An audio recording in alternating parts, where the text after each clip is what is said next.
and forwarding to the officially designated newspapers a list of the meeting dates annually indicating that this meeting would take place on Wednesday, May 20th, 2020. Due to the COVID-19 virus and mandatory quarantines imposed under executive orders by Governor Philip Murphy, Millburn Town Hall is closed to the public.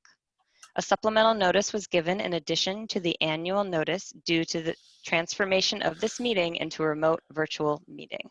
The supplemental notice contained information necessary for members of the public to attend the meeting through Zoom platform, both by audio and/or video means. The public will have the same opportunity to participate at the appropriate time virtually, just as if they were attending an in-person meeting.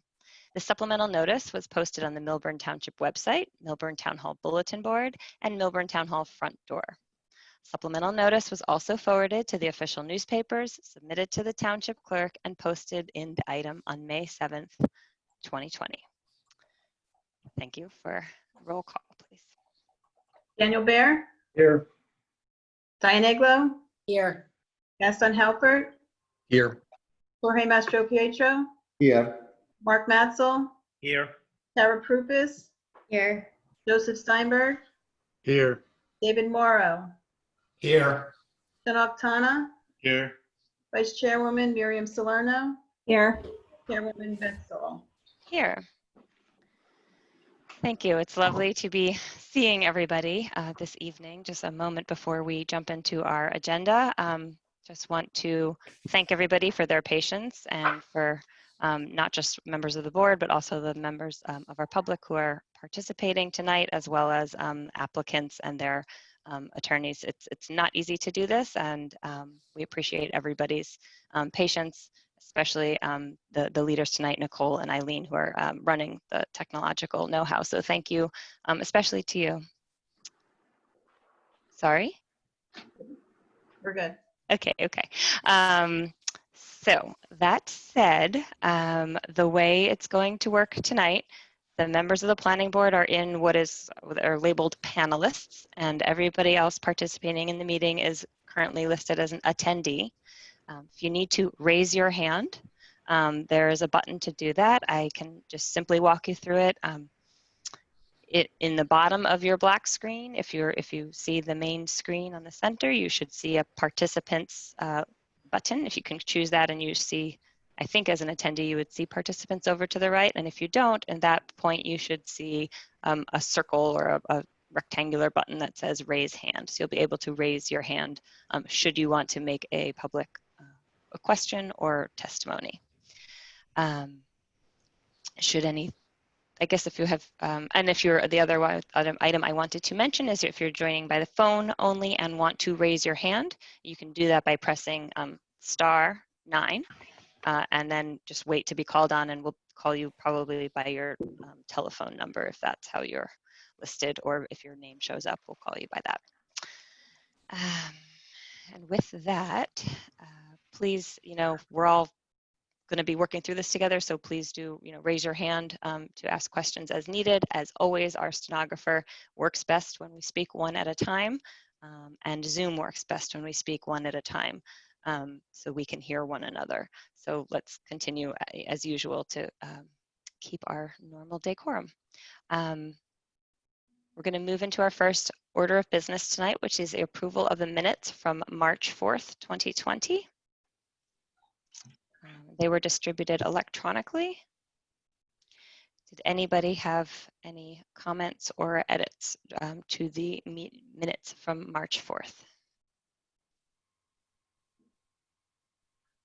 Okay, I see no hands raised.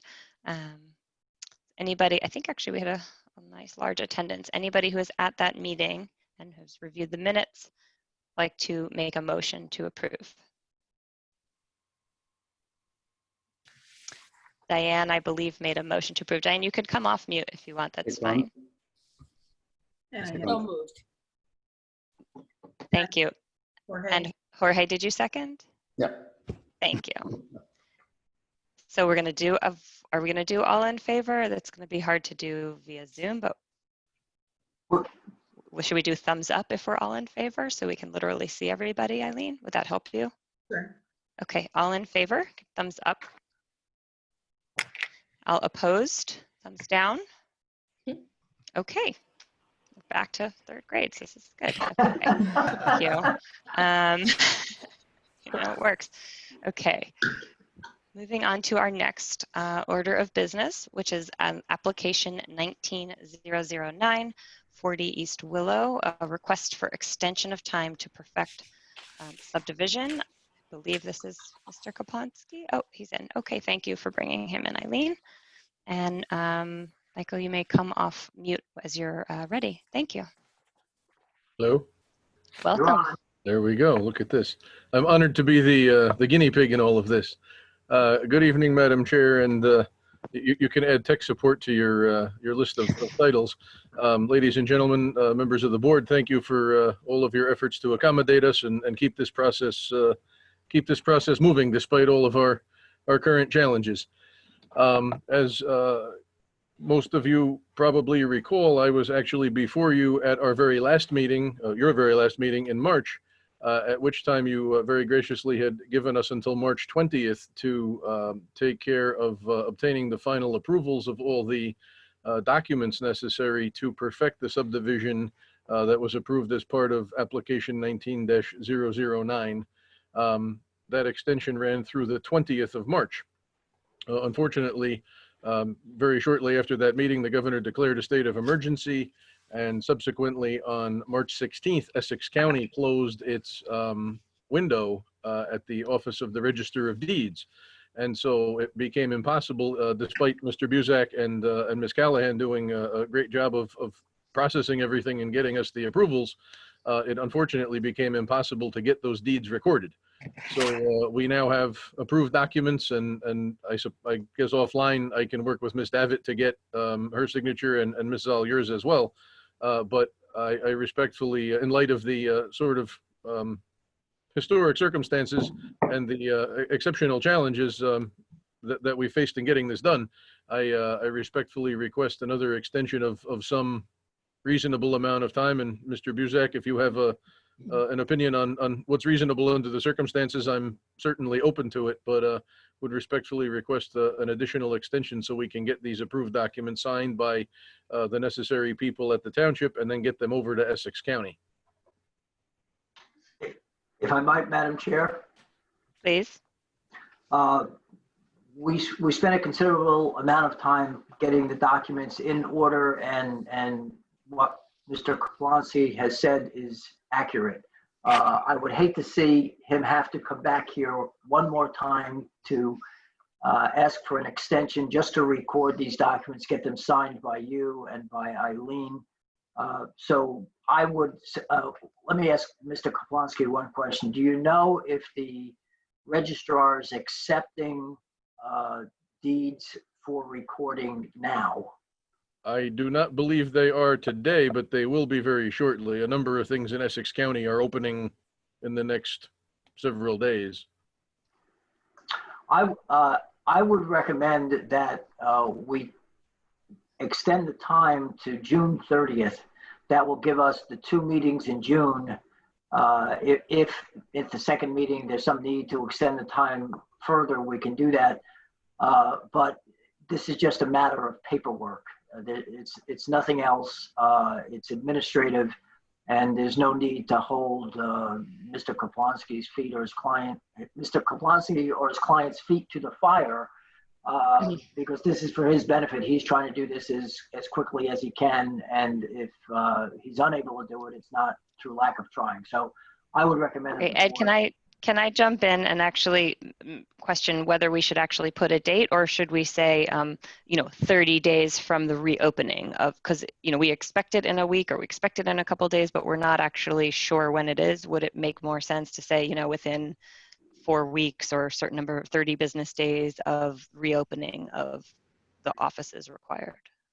The only, I think that's a good idea in general. The only difficulty I have with that is when you tie it to an event, we then have to figure out when the event occurred, and what was open and what was not open. Was it the county was open? Were they accepting the deeds? And I don't know if that precise date is going to be known. Okay. That. So then let's just give a nice, then I think I would want to make sure that it's generous enough so that, if one duck isn't properly in a row until later, that he doesn't have to come back. I'm sure Mr. Kaplonsky, you. Not that he doesn't What like did you coming. love? So do you think, to that point, your recommendation before of June 30th is adequate enough? I know you can't see the future. We could go through July 15th, which would cover our first July meeting, I believe. Is that right, Eileen? I don't have the schedule, but I assume We only it have covers the first, July. We only have one in July. which is, I can find it. I can check. Yeah, I think we should. 15. July 15th. July 15th, right. So maybe the 17th, that Friday. Sure, that would be good. Excellent, thank you. And hopefully it's sooner, but One can I hope. would hate, to see that be an issue. Thank you very much. So we need someone to move to extend the time within which to perfect this minor subdivision to And July 17, 2020. the people that are eligible are Daniel Baer, Diane Aglo, Gaston Halpert, Jorge Mastropietro, Mark Matzel, Miriam Salerno, and Beth Zoll. They were the ones that were able to vote the last time. So I'm But isn't it only the people who voted yes the last time? Just confirming that they all voted. right. Those are the only ones Okay. that were able. I I'll make will a also motion. move. Okay. I'll second Great, then. Eileen, is it the individuals who voted yes on the application or individuals who voted yes on the extension? Well, the people that voted on the first extension were the people that voted on the subdivision. So Right, I understand that. what I just read off were the people that also voted yes on the first extension. Thank you. Daniel Baer, Yes. Diane Aglo, Yes. Gaston Halpert, Yes. Jorge Mastropietro, Yes. Mark Matzel, Yes. Miriam Salerno, Yes. Beth Zoll. Yes. Great. So, Thank you Mr. very, very much. Kaplonsky, thank you. We hope not to see you too soon, but but you're Yes, always ma'am. welcome No. to join. Madam Chair, So do you have any final? Oh, go ahead. I'm sorry, Ed. I'm sorry. Will you, Mr. Kaplonsky, contact Ms. Davitt and she can make the arrangements to get the deed signed so that they're all ready for you to record as soon as you're able to do that? Is that Yes, sir. acceptable?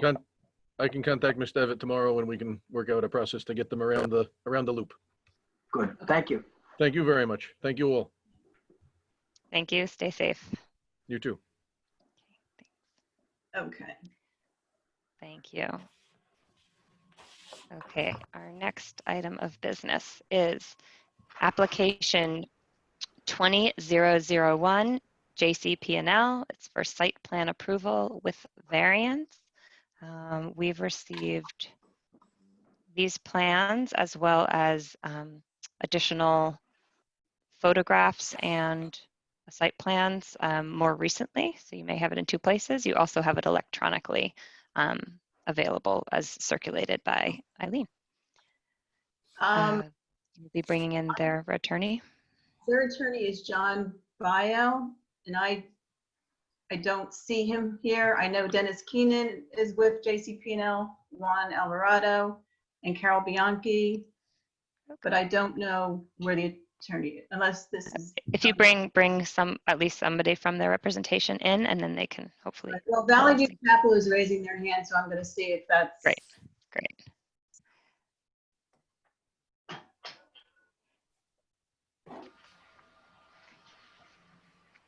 Valley View Chapel, you're now in our meeting. If you come off mute, you can speak. All right. Now, how do I get off mute? You You're not did on- it. Am I muted? No. We can hear you. Okay, great. Do you have a video capability? We see a photo of a woman. That's my wife, and I'm trying. You've Now now you're muted muted. yourself.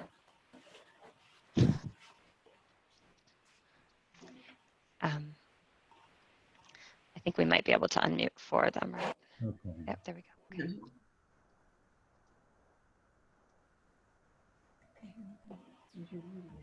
Oh, there I There am. we go.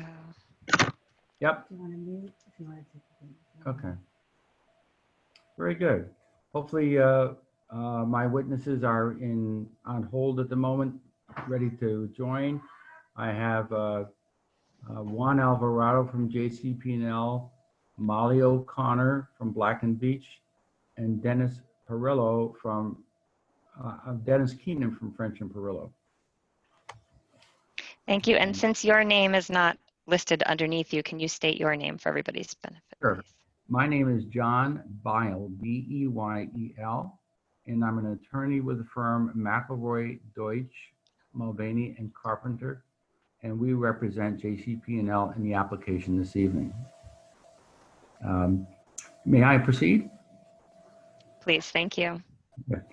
JCP&L owns property with a street address of 101 JFK Parkway, also known as Block 5302, Lot 4. As your planner noted in his report, the substation property does not actually have any public frontage or any frontage on a public street. It is instead tucked behind one of the office buildings on John F. Kennedy Parkway. Our substation is not at all visible from John F. Kennedy Parkway. We appreciate your hearing us tonight in this virtual format. It's kind of a challenge for everyone. We seek permission to install flood walls and a floodgate around the perimeter of the existing substation. We need the permission of this board in the form of preliminary and final site plan approval and a variance for the height of the perimeter fencing and gate. Your ordinance only allows a height of 6 feet.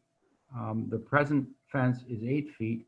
What we are proposing to do in part along the substation is to install a new fence, which will also be 8 feet in height. So it won't be any higher than what's there now. When we filed the application back on January 23rd, the plan was to use a 4-foot high concrete wall on some areas of the perimeter of the substation that would be topped with 7 feet chain link fence and 1 foot of barbed wire. So you would have a height of 12 feet. What we did was we were able to revise the plans, and you have the revised site plan drawing, which shows now we will not be exceeding the existing 8 foot in height. So that was something we could do, and we thought it would be helpful towards gaining approval for the application and also making sure there was no increase in visibility to the public. Let's see. You're going to hear the witnesses tell you there's no changes to the equipment within the substation. And we're going to have testimony from Juan Alvarado first. This is a project that was prioritized by the Board of Public Utilities. And the reason they'll explain why is because there's been flooding at that substation, and that has interrupted service in the past. The intent of the project is to enhance reliability. He'll be able to describe the area surrounding the substation also, and with the assistance of some of the photographs, you'll see what the area looks like and what the substation will look like. When we filed everything, we did a PDF of all the application materials, and I Bates stamped everything. And so when he's giving testimony, I'm going to direct his attention to a particular photo that'll have a Bates stamp number. And he'll be able to refer that, and we'll give you all the time to locate that particular photo. We also sent hard color copies of the photos in to Ms. Davitt. I don't know if she had an opportunity to circulate them all to you, but they're easier to see. There's greater clarity in the full scale color photos than if you're trying to read them off a computer screen. And then we have one additional photo, which is going to be presented to you by Molly O'Connor from Black and Beach. We didn't get that in time to get it Bates stamped, but we did send hard copies in to Ms. Davitt, so hopefully she's had a chance to circulate them also. She's going to offer testimony about the new portion of the fence, which would be concrete topped with chain link and barbed wire. She'll also note that there's sheet piling going to be added in some areas and explain that you couldn't put sheet piling as the flood wall mechanism around the entire perimeter because of underground conduit. And she's also going to explain how the floodgates work, and we have a couple of photos that will show that. And then Dennis Keenan, who prepared the site plan drawings, will be able to answer any engineering questions related to the site design and to respond to any of the comments from your planner or the engineer. Unless there's some other introductory type question, I would like to call Mr. Alvarado to testify. And of course, Juan, if you're hearing me, you'll have to raise your right hand and be sworn. Thank you. So as we're bringing Mr. Alvarado in and making sure we can both see and hear you, I just wanted to ask if, I want to make sure that we're doing this correctly, that it'll help Mr. Buzak as he goes and makes his notes. I know we often mark exhibits just to be consistent with making sure if you're speaking to something, they're looking at something. You just referenced, Mr. Bile, a number of pictures and references. Ed, you appear on my screen. Oh no, you're just focusing, I think. I just saw you blink. Sorry. Sorry, Ed.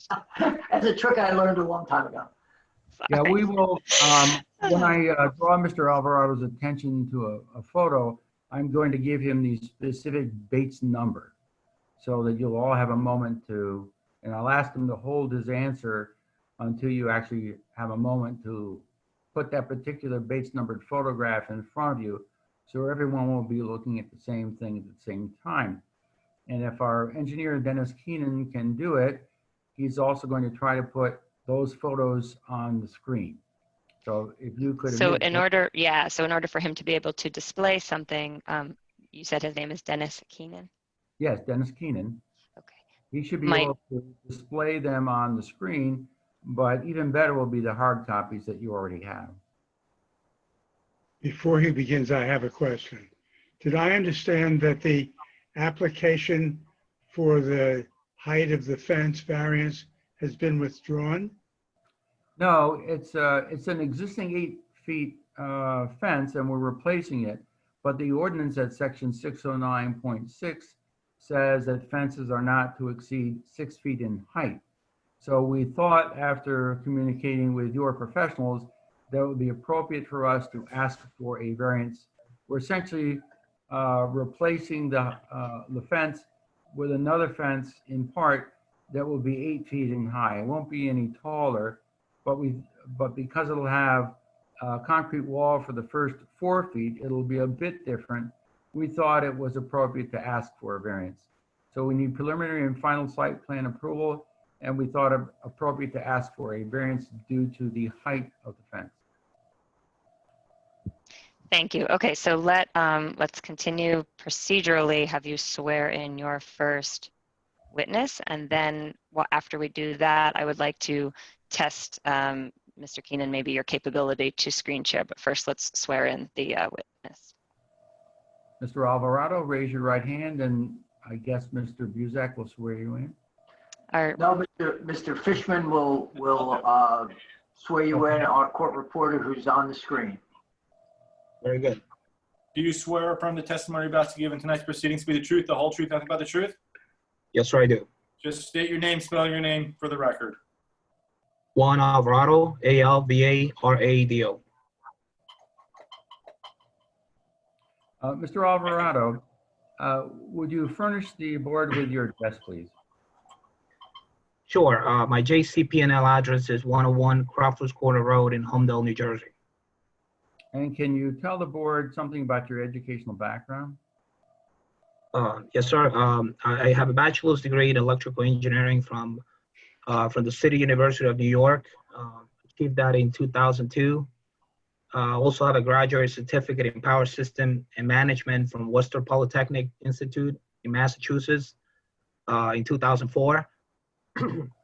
And also have a master's degree in electrical engineering from City University of New York in 2009. Can you offer, or can you provide the board with your employment history, please?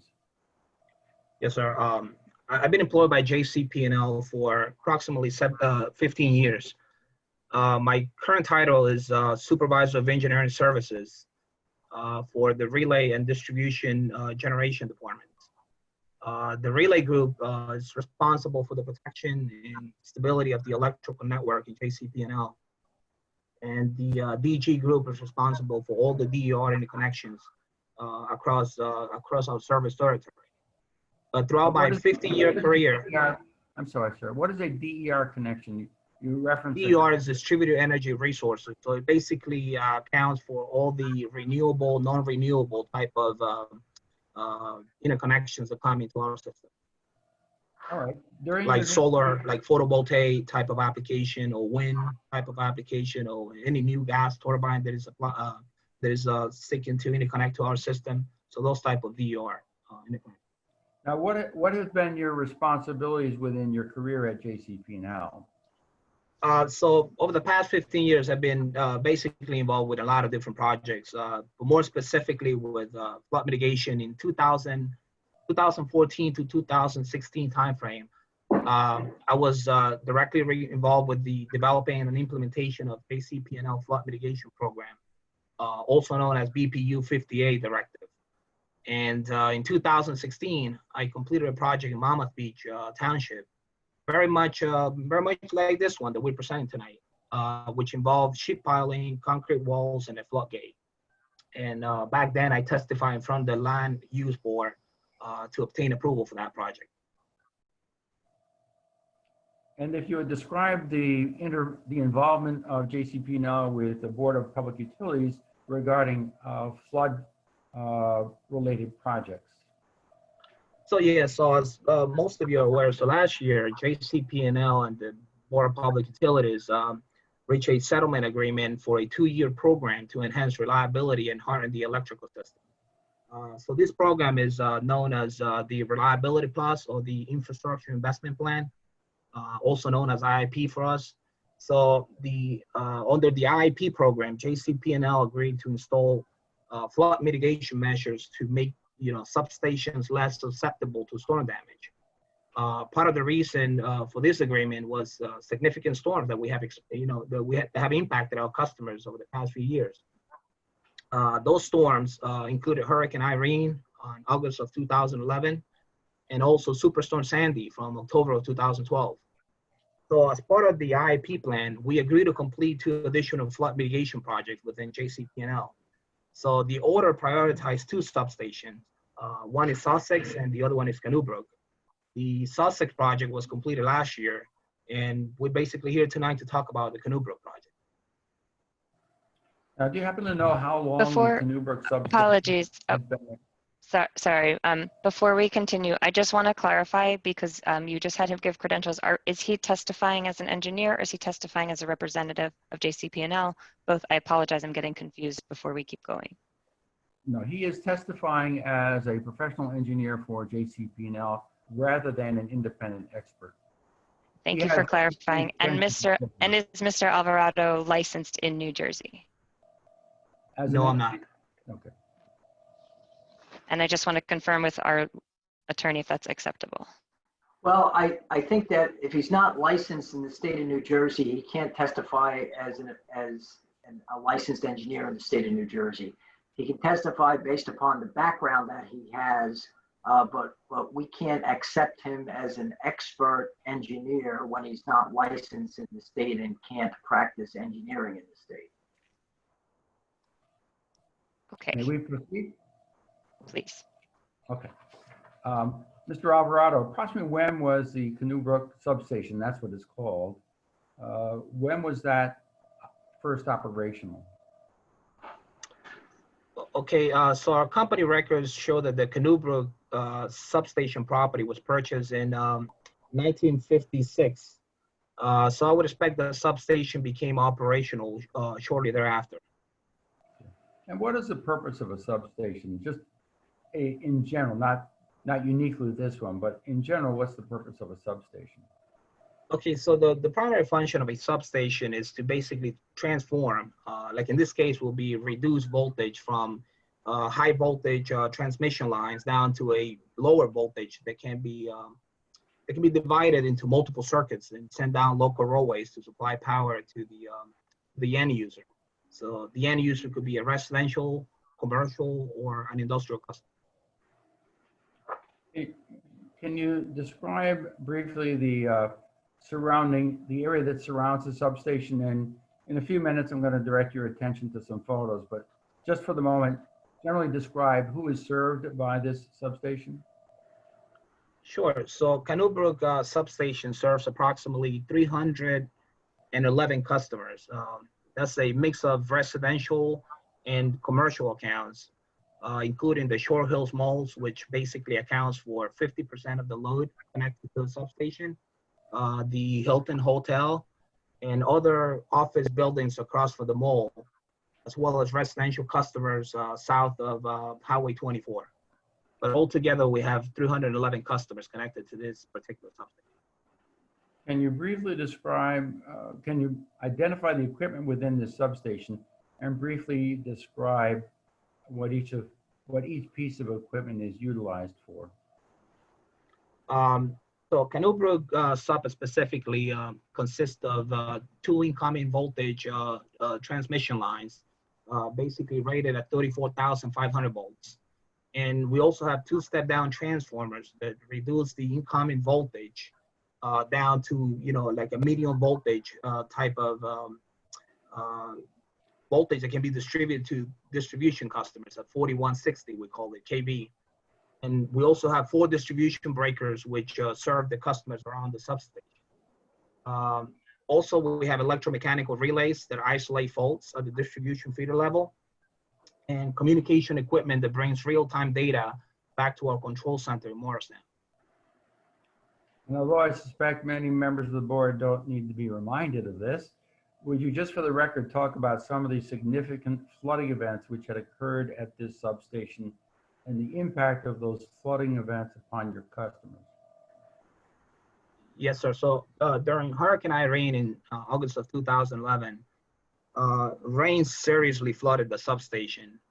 All 311 customers fed from Canoe Brook substation were impacted by the flooding, and the impact that lasted longer than 24 hours. We recorded approximately 24 inches of water inside the substation, and what we call the critical point, or the point where we have electrical equipment energized, which is only 8 inches above ground, basically became energized. It created a short circuit affecting every single customer on that substation. That's what we reported back in 2011 during Hurricane Irene. But during Superstorm Sandy, the flooding was really not that much significant compared to Irene. And we did have some flooding, but not to a point that we had an actual outage related to the flooding.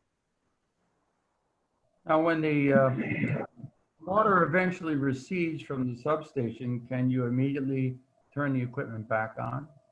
No, sir, we cannot. At that point, if water became in contact with the electrical equipment, chances are there was a short circuit took place, and most likely there was significant damage, or will be significant damage to that electrical equipment, and we won't be able to restore it until we do the inspection and do whatever maintenance will be needed to bring it back to normal on a safely manner. Okay. Now, are you proposing to add any equipment within the substation? No, sir, we're not. Are you proposing to change the nature and purpose of the substation in any way as a result of this application?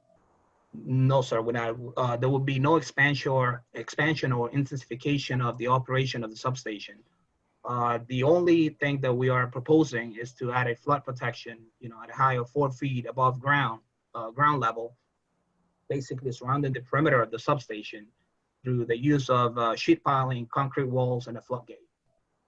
Can you discuss the fencing at the site that you have now, and of course then what's being proposed? Okay, so everyone I think realizes that electricity can be hazardous to the general public and any untrained individual. So it is essential to keep unauthorized personnel from accessing electrical equipment. In fact, the National Electric Safety Code, Article 110.31D, requires that a fence should be used to enclose any outdoor electrical installation to deter access to persons who are not authorized to go inside these facilities. So public safety and the protection of substation equipment from vandalism are the major reasons for enclosing substations. So First Energy, the parent company of JCP&L, has issued substation engineering practices or standards. These standards are consistent with industry practices and are also enforced across every substation in JCP&L. So as a result, every substation uses industry and company standard 7 feet high chain link fence topped with 1 foot of barbed wire. And that's what we presently have at Canoe Brook Substation. Okay. I'd like you to now flip to Bates number 25.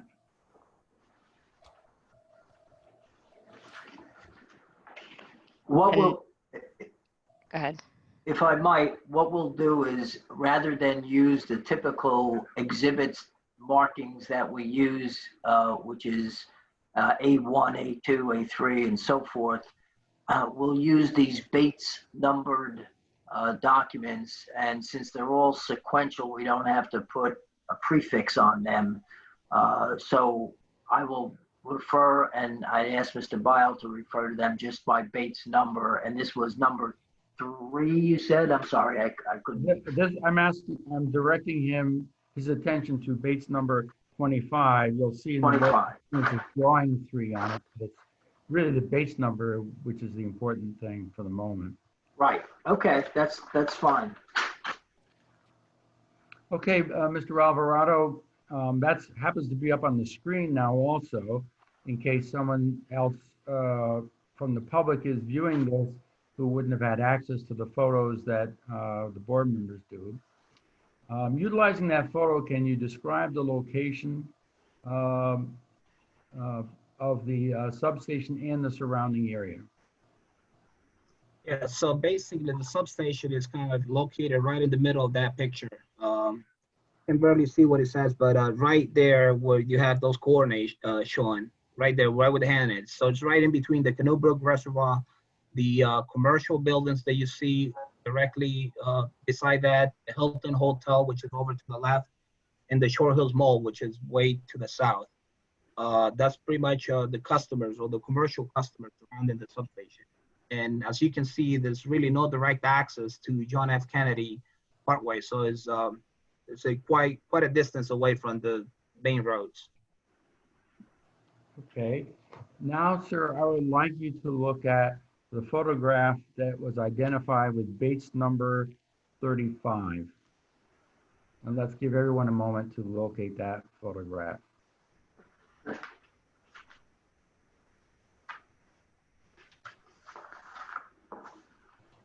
Do you have it in front of you, Mr. Alvarado? Yes, sir, I do. Okay. What are we looking at in this photograph? All right, so this photograph was taken while standing next to the office building adjacent to the substation. I believe the building is called Investors Bank Corporation. And what you can see from this photograph is the substation is actually at a lower elevation, but because of its location, you can only see at best the upper 4 feet of the fence. And of course, behind the substation, you have all the equipment, which is a little more larger, including the transformers, the transmission lines coming in. But on a practical matter, you don't really see the substation fence very much, at least not from this view. How far away from the substation fence do you think you were when you took that photograph? If I were to estimate, I will say probably maybe 80 to 100 yards away. Okay.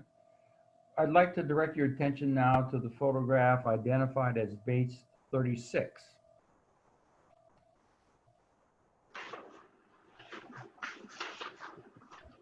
Once again, give people a moment to get to that photograph.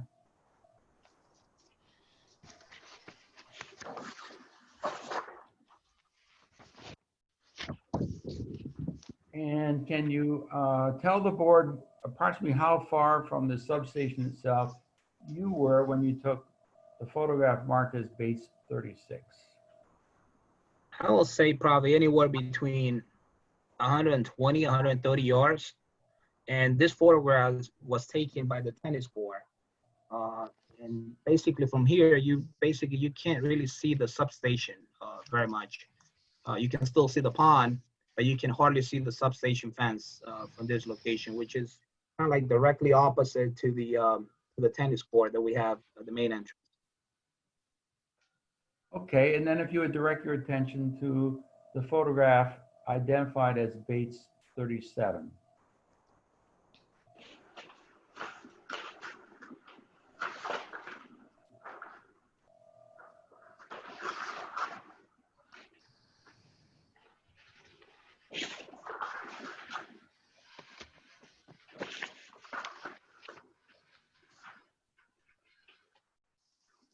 And So, what do you see in that photograph? all right, this photograph is similar to photograph number 35. So I was very close to the office building when I took this picture. And again, it gives you a view of the substation and showing the elevation being low compared to the reservoir. And from here, you can barely appreciate the fence from this location. And this is pretty much what customers working or going into the investor bank will see when they drive by. Now let's take a look at the photo that was marked as Bates number 30.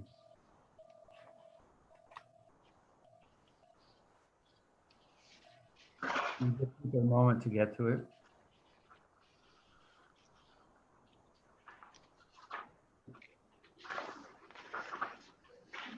And from what angle is this particular photograph taken? Okay, so all right, so this photograph was taken from the top of the Canoe Brook Reservoir. It basically shows the substation property doesn't have frontage with any public street, and is only accessed via a gravel roadway, which I believe is property of NJ American Water. And from this point of view, you can only see the office building behind it and the substation equipment within the substation. Now, if I could direct your attention, sir, to the photo marked as Bates 32. And where were you standing when you took this photo? This photographs, I was standing right behind the substation. Basically, I would say maybe opposite or 180 degrees from the previous picture that you were showing. And it gives you a different angle of the equipment inside the substation and a closer look of the existing flood barriers or Hesco barriers that we have inside the sub and the 8-foot fence that we have securing the perimeter inside the perimeter of the substation. Now, I have another photograph that I'm going to utilize with Ms. O'Connor, but you referenced the Hesco barrier. Can you try to describe that a little bit, please? Where is the Hesco barrier seen in the photograph, and what is a Hesco barrier? So a Hesco barrier is basically no different than a sandbag, in my opinion. We fill them with sand to basically act like a flood barrier around the substation to prevent water from going in. And the military also uses this for ballistic missiles. But for this particular application that we are using it, and many other utilities also use it across the country, is really intended to prevent water from coming in and surrounds the entire perimeter of the substation except for the gate. So the gate will always remain open, and so that we can have access to the substation at any point in time. And we close it during emergency. In case of a hurricane, we close it during emergency only. Did the BPU and JCP&L recognize the Hesco barrier as an acceptable permanent solution or only a temporary one? They only recognize it as a temporary one under BPU 58 directive that we had in 2014 to 2016. And looking at this photo, you can't see it, but am I correct? Off to the right would be that little pond that's next to the Investors Bank location? That's correct. To the right will be the pond and the building, and to the north or in front of it will be the reservoir. Okay. And if I could direct your attention now to the photo marked as Bates 33.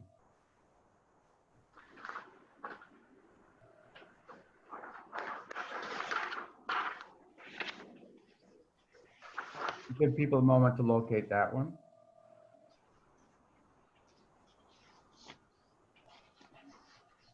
And can you describe, sir, what is depicted in the photo marked Bates 33? So on page 43, you basically see the Mr. Alvarado, it's 33, correct? Not 43? 33? No, it's 33, correct? Yes, Okay. 33. So basically, again, over here you see the Hesco product inside the perimeter of the substation, inside the fence. You see the fence. You see the transformer on one side. You see the switch here, and this is basically the equipment that is in jeopardy every time we have flood. So inside this housing, we call it a switch gear. We have distribution breakers. So those breakers are only about 8 inches above ground level, and they are energized at whatever distribution voltage we have inside the substation. And every time we get water inside the sub, those breakers or electrical equipment becomes compromised when water goes inside. And you also see the transmission line in the background coming in. That's what's feeding the substation, and the transformer, which is stepping down the voltage from sub-transmission to distribution voltage. And then the last photograph I'll direct your attention to, sir, is Bates 34. And once again, give people a little bit of an opportunity to locate that.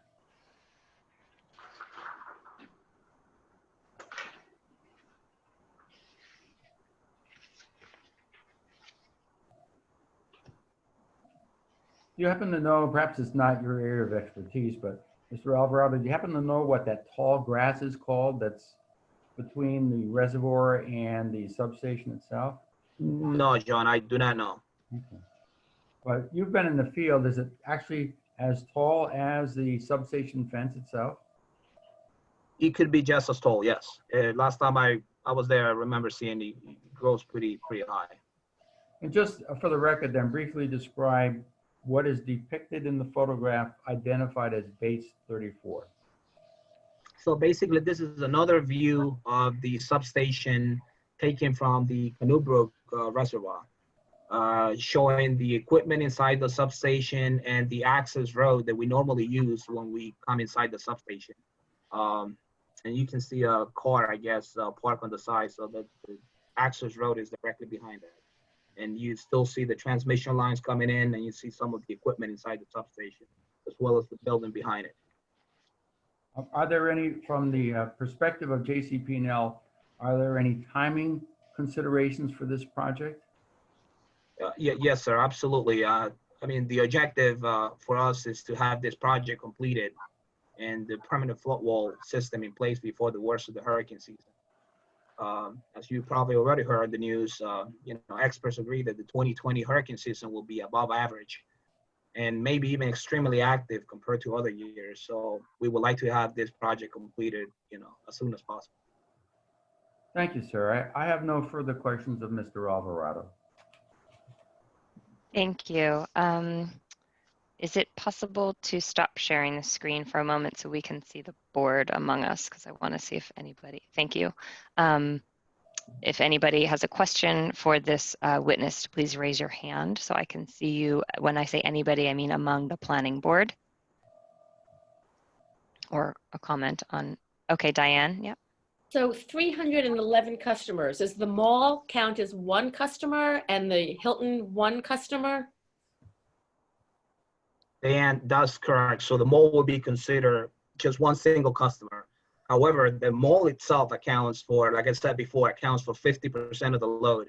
So that kind of gives you an idea of, how much juice, how much power they're consuming. But yeah, the mall and the Hilton hotel will be considered as one customer for this particular location. Do you know how many residential homes in Short Hills are a part of that 311? I will say at least 95% of those 311 customers will account for residential accounts. Oh, so it's quite a few. If that were to go down, there'd be a huge amount of residential homes without power. Absolutely. Thank you. Okay, thank you. So now there's somebody raising a hand, but that's a panelist, I believe. Mark Matzel. Hi, thank you. And thank you, Mr. Alvarez. I have a quick question. The photo that you showed, I believe you said it was First National Bank. That was, I guess that was their property that was graded directly into the JCP&L site. Is that correct? Are you, Mark, are you referring to the building behind the substation or the one for the main entrance? Yeah, it was part of the, it was one that showed like a fairly significant grade into your property. So that's not your property. That was First National? Right, it's not. I don't think our property is more than, last time I heard, I think it was like 0.23, 0.26 acres. So it's a very small property. Right, so it's roughly like a quarter of an acre, I guess, right? Yes. Yeah, my question was basically, have you ever approached them to purchase an easement from them? Because if you change the grading and replace that with a bioswale or a vortechnic system to capture water, you would significantly reduce flooding. That's, from just, my eyeball, my observation. And then secondly, as you were alluding, you've received significant flooding over the last few. I mean, basically targeting something like a Hurricane Irene or a Superstorm Sandy is an aberration, because no matter what you put in there, you're not going to be able to reduce flooding from storms like that. I mean, it basically leveled like a quarter of the Millburn Township, at least South Mountain section, and several other people in the Wyoming section and Short Hill section. But, the questions that I had basically was, as I guess Millburn receives about 50 inches, a little slightly more than 50 inches of precipitation a year. And that's basically on 119 days, I figured, as part of the calculus. And, as we've, received greater intensity of stormwater and rain events over the last few, have you looked at doing something like installing a green infrastructure system that it's very cost effective? It can be integrated as a green and gray systemic approach where you implement a bioswale, maybe coupled with a small rain garden, just basically, standard bioretention. And you can basically do a shallow subsurface vortechnics or, precast concrete structure to capture water, and it would significantly reduce precipitation on your side. And, the plants that you referred to, or somebody referred to, like the tall reed grasses, those are all Phragmites australis or a subspecies. And they're indicative largely in this neck of the woods of a soil disturbance being filled wetlands. So somebody came in with fill soils, filled in a site that was formerly connected wetland, and it floods significantly. You're going to get flooding no matter what situation or circumstance you're dealing with. You will get flooding. But if you were to incorporate a green infrastructure system, you would greatly reduce the amount of flooding on your site. You can couple that with, the curtains, the wall that you're going to put in, which won't do it on its own. But I think coupled with a green infrastructure system, you can basically reduce, flooding on site. And that could, you design it to capture on average about 2 to 2.5 inches. It's not going to cost you a lot of money. You'll save significant amount of money, and it makes a lot of sense. Mr. Matzel, Mr. Alvarado is not our witness who would be able to respond to your comments, but Mr. Keenan will. He's our site engineer, and he's been involved with our communications with the DEP. You are correct, it is in a wetlands area, and all we own is the substation itself. We have a very, very small piece of property which limits maybe some of the options you were talking about. But if you wouldn't mind, sir, just holding your thoughts until Mr. Keenan has been sworn, and then he's the better person to address those comments to, please. Sure. Thank you. Appreciate that. Okay, I see we have Ed Buzak and then Dave Morrow have both raised their hands. Ed, I'll offer you the opportunity to go first. Oh, why don't we have Mr. Morrow go first? I'll go last. That's fine. Okey-doke, thank you. Thank you, Ed. Yes, Mr. Alvarado, can you tell me how the sump pump system operates? Is it on an independent power source, or does it run from within the substation?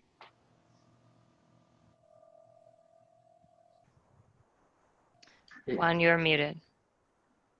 I'm sorry, John, do you want to have Molly answer that question on her testimony? She may be better able to answer that, my next witness from Black and Beach. Black and Beach, as I mentioned, is the contractor for JCP&L on this project. Okay, so we'll hold that question until our next witness is sworn in. Thank you. Ed, you may proceed with your question. Yes, just to, Mr. Alvarado, did you take all of the photographs that we've referred to? I took, I will say at least 4 of the 5 substations, and there may be one that was taken by somebody else. But I'm familiar with the area, so I can speak for the photos. And that is my question. Do the photographs reflect what you actually saw in the field when you were out there? Yes, sir, that's correct. And those pictures were taken just before the pandemic. So I will say probably early March timeframe. One other question, this Hesco Barrier, can someone spell that for me? Is it? Hesco is spelled H-E-S-C-O. Thank you. I have no further questions. Thank you. Mr. Buzak, the photo that Mr. Alvarado did not take is Bates 25. That photo came from a submission which French and Perillo provided to the DEP. That is called the site location map. I don't think that Mr. Keenan took it because it appears to be an aerial photograph. But the source of it was from a submission which French and Perillo made to the DEP. And Mr. Alvarado took the other photos. And can I ask just for logistics for the hands to be unraised, if someone's able to do that, just because it's distracting. Thank you. And any further questions from our board for this witness? Okay, now I will ask anybody as in attendee mode, if you either are on your phone, want to press *9, or want to raise your hand if you have a question for this witness. Okay. Seeing none, then Mr. Bio, if you would like to call your next witness, we should first bring, I believe, her in. Yes, please. It'd be Molly O'Connor.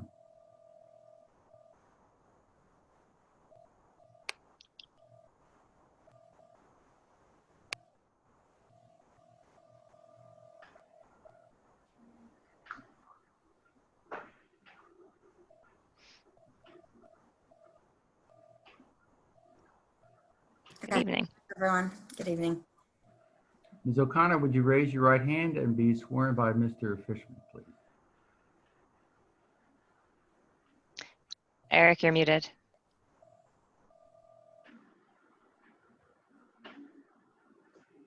Okay. Do you swear from the testimony you give tonight to be the truth, the whole truth, nothing but the truth? I do. You just state your name and address for the record, please.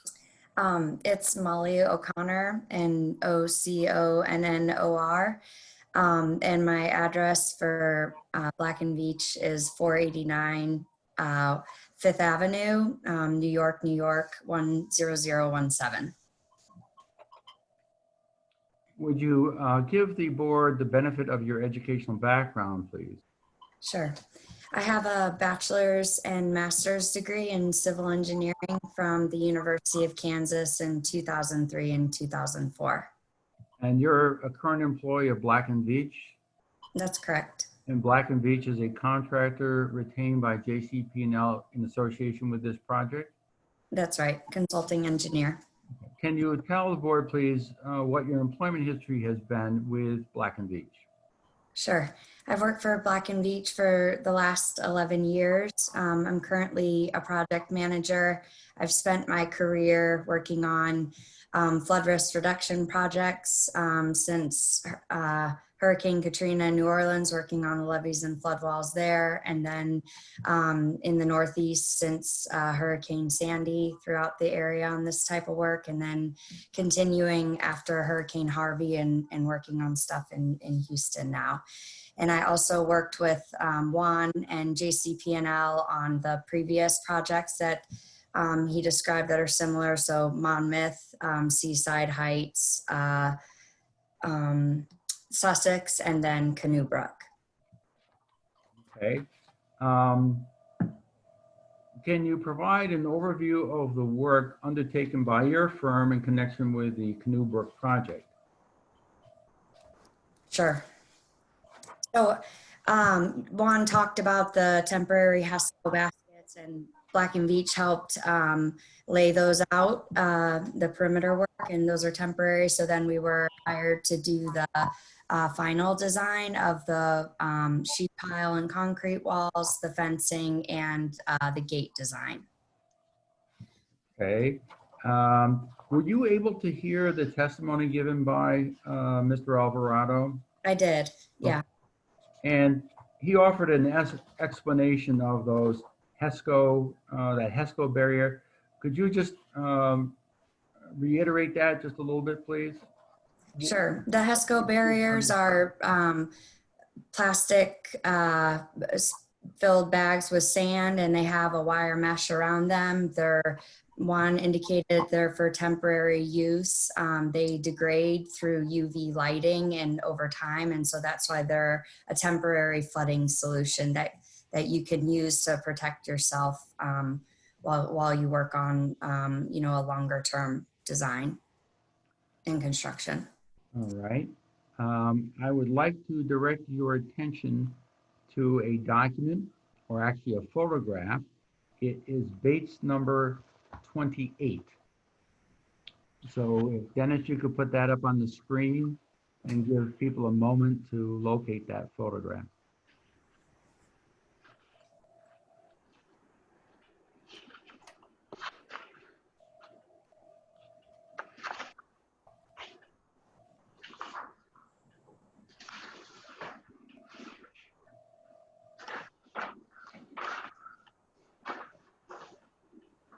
So Ms. O'Connor, can you talk about what this photograph depicts?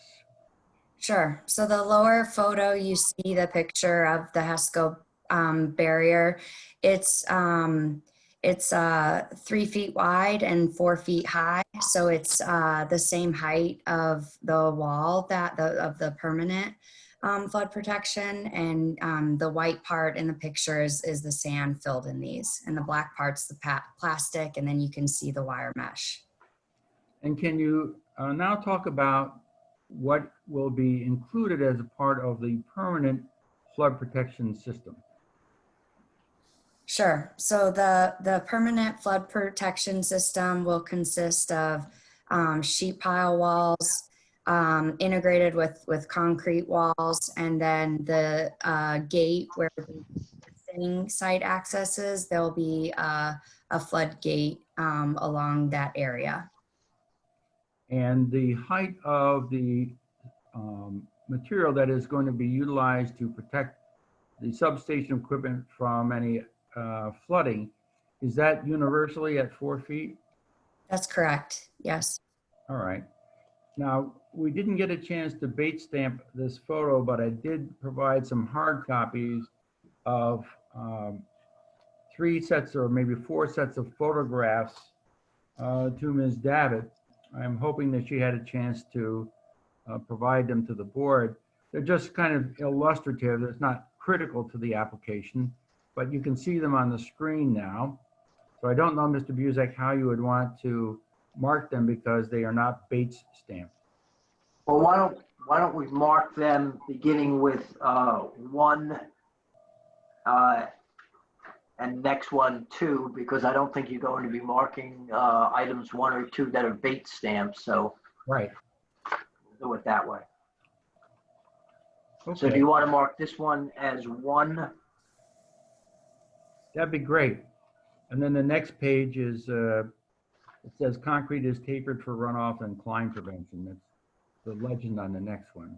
All right, we'll mark that 2 or 002. Okay, so the first is 001, the second would be 002. Yes. All right. And Ms. O'Connor, would you just describe, please, what we're looking at as Exhibit 001? There are 2 photographs there, so just kind of talk about them and explain to the board how the interconnection is made between the concrete and the chain link with the barbed wire on top. Okay. So this is a similar project that JCP&L has at the Windsor substation. And as you can see, the fence is on top of the concrete wall. So it's 8 foot total in height, 4 foot wall, then a 3 foot chain links and 1 foot barbed wire. And the fence posts for our design will be bracketed to the front of the concrete wall. And you can see in the second photo, or a little bit in the first as well, that the chain link hangs below the railing bar, so that you know, climbing and that kind of stuff is preventable. And Mr. Keenan, would you advance the screen to show the photo that we've identified as 002? There it is. Okay. Holly, could you talk about that one as well? Yep. So this photo highlights one of the design features of the concrete wall, that the front part of it is tapered, which again helps prevent people from being able to climb over this. It's angled at 45 degrees. So this is similar to what our design entails. Okay. Now, a portion of the perimeter will be the concrete topped with chain link and barbed wire, topping out at 8 feet. And is it correct that portions of the perimeter fence will remain, right? That's correct, John. So where the sheet pile wall is planned to go, the existing fence that's there will be reused. And why didn't you utilize sheet piling around the entirety of the substation? Why does a portion have the concrete top with chain link fence?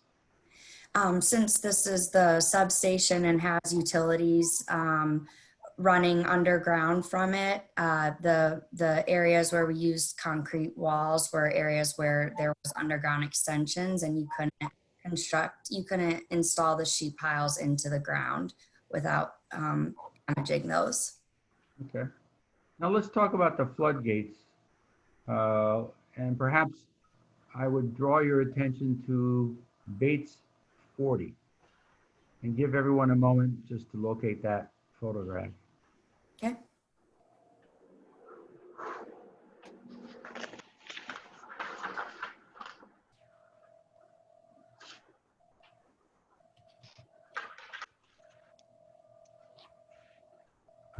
Tell me and tell the board, please, what they are looking at in Exhibit Bates 40. Okay. So what you're looking at in Exhibit 40 is the same flood break gate that we're proposing. Flood break is the brand gate that we're proposing at Canoe Brook. This is the gate being tested at Sussex, and you can see on the upper part of the picture, there's a concrete wall. And then you see the person standing on, he's standing on the aluminum gate itself. You can see it in the down position. And then to the right is a grate. And so most times when when it's not storming and it's a typical day, the gate will be in this flat condition. And this is called a passive gate that works by when the flood comes, it rises. So what you see here is them planning to test the gate. The white part, the white plastic is them kind of building an area that they can fill with water to make sure the gate will rise. So the water comes in through the grate. And then I think, do you want to go to the next picture, John? Just a minute. What we see here as the white in this photo is essentially something that was temporary to create a swimming pool or bathtub effect just for testing. It's not a part of the equipment that would remain permanently at the substation. Is that right? That's right. Okay. Now take a look at the photo marked as Bates 42. And once again, give everyone a chance to get to that photograph. Okay.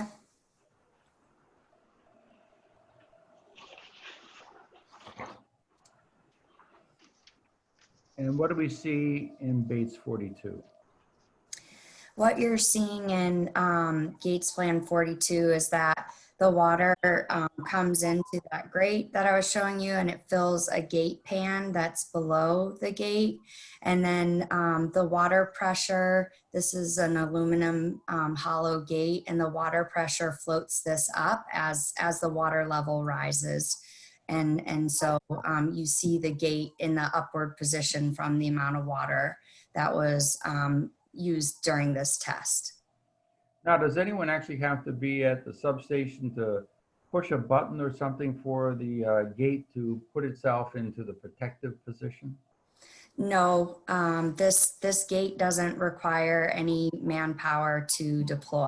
So that's what's nice about it. And that was kind of a weakness of the temporary system, because if flooding was expected, someone would have to move Hesco barriers or something else in the area where the entrance gate would be. And unless that was done quickly enough, the substation would flood. But here it's automatic. Is that right? That's right, John. Okay. Now, one of the board members, candidly, I've forgotten who, and I apologize for that, asked a question about whether there are sump pumps at present at the substation, or will there be sump pumps if the application's approved and we're able to install the flood protection equipment? So if the application is approved, we're adding a sump pump and to the substation that's tied into the existing protection. And what existing protection is there by way of a sump pump? When you say tie into the existing protection? Oh, I'm sorry. I meant tie, not existing protection, tie into the existing power. That's the sump pump will be tied into that. Okay. Yeah, sorry about that. Hopefully that was responsive to the question. If it was not, I invite that board member to ask whatever it is that they may have on their mind. But I have no further questions for Ms. O'Connor. Thank you. First, David, I wanted to offer you the opportunity. Did that clarify the question that you had? David, oh, there you go. Yep. Yes, that clarified the question that I had. I just wanted to understand whether there was a sump pump currently, or where the power source was coming from. Thank you. Okay, and Mr. Keenan, I think if I could ask you to unshare. Thank you. Did anybody else on the board have okay, questions are piling in. I will ask Mr. Matzel to ask your question first. Thank you, Matt. I had asked a number of questions of Mr. Alvarado. Would Ms. O'Connor be able to answer those questions? Would you like me to repeat them? I think Mr. Keenan will be our best witness.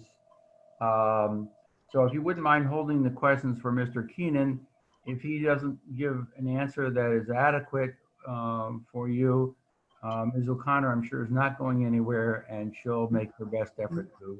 I just have one question of Ms. O'Connor. I believe that in Millburn, Irene crested between 7 and 9 feet, and I would have to check that. But would your system be able to, and I'll basically make an assumption that the flooding was significantly worse where you were, because you're basically, in a filled wetland system. So it's wetland disturbance, and the infiltration is probably marginal around you. There's fill soils, just eudorthant soils throughout. Would your system be able to, sustain a 7 to 9 foot crest? I think our system is based on the high water mark that was recorded inside of the substation during Irene, and we're above that. So our system's 4 feet, which is above the recorded high water line that was inside of the substation. Okay, so then it wouldn't be effective then, you're saying? Our system is effective up to 4 feet.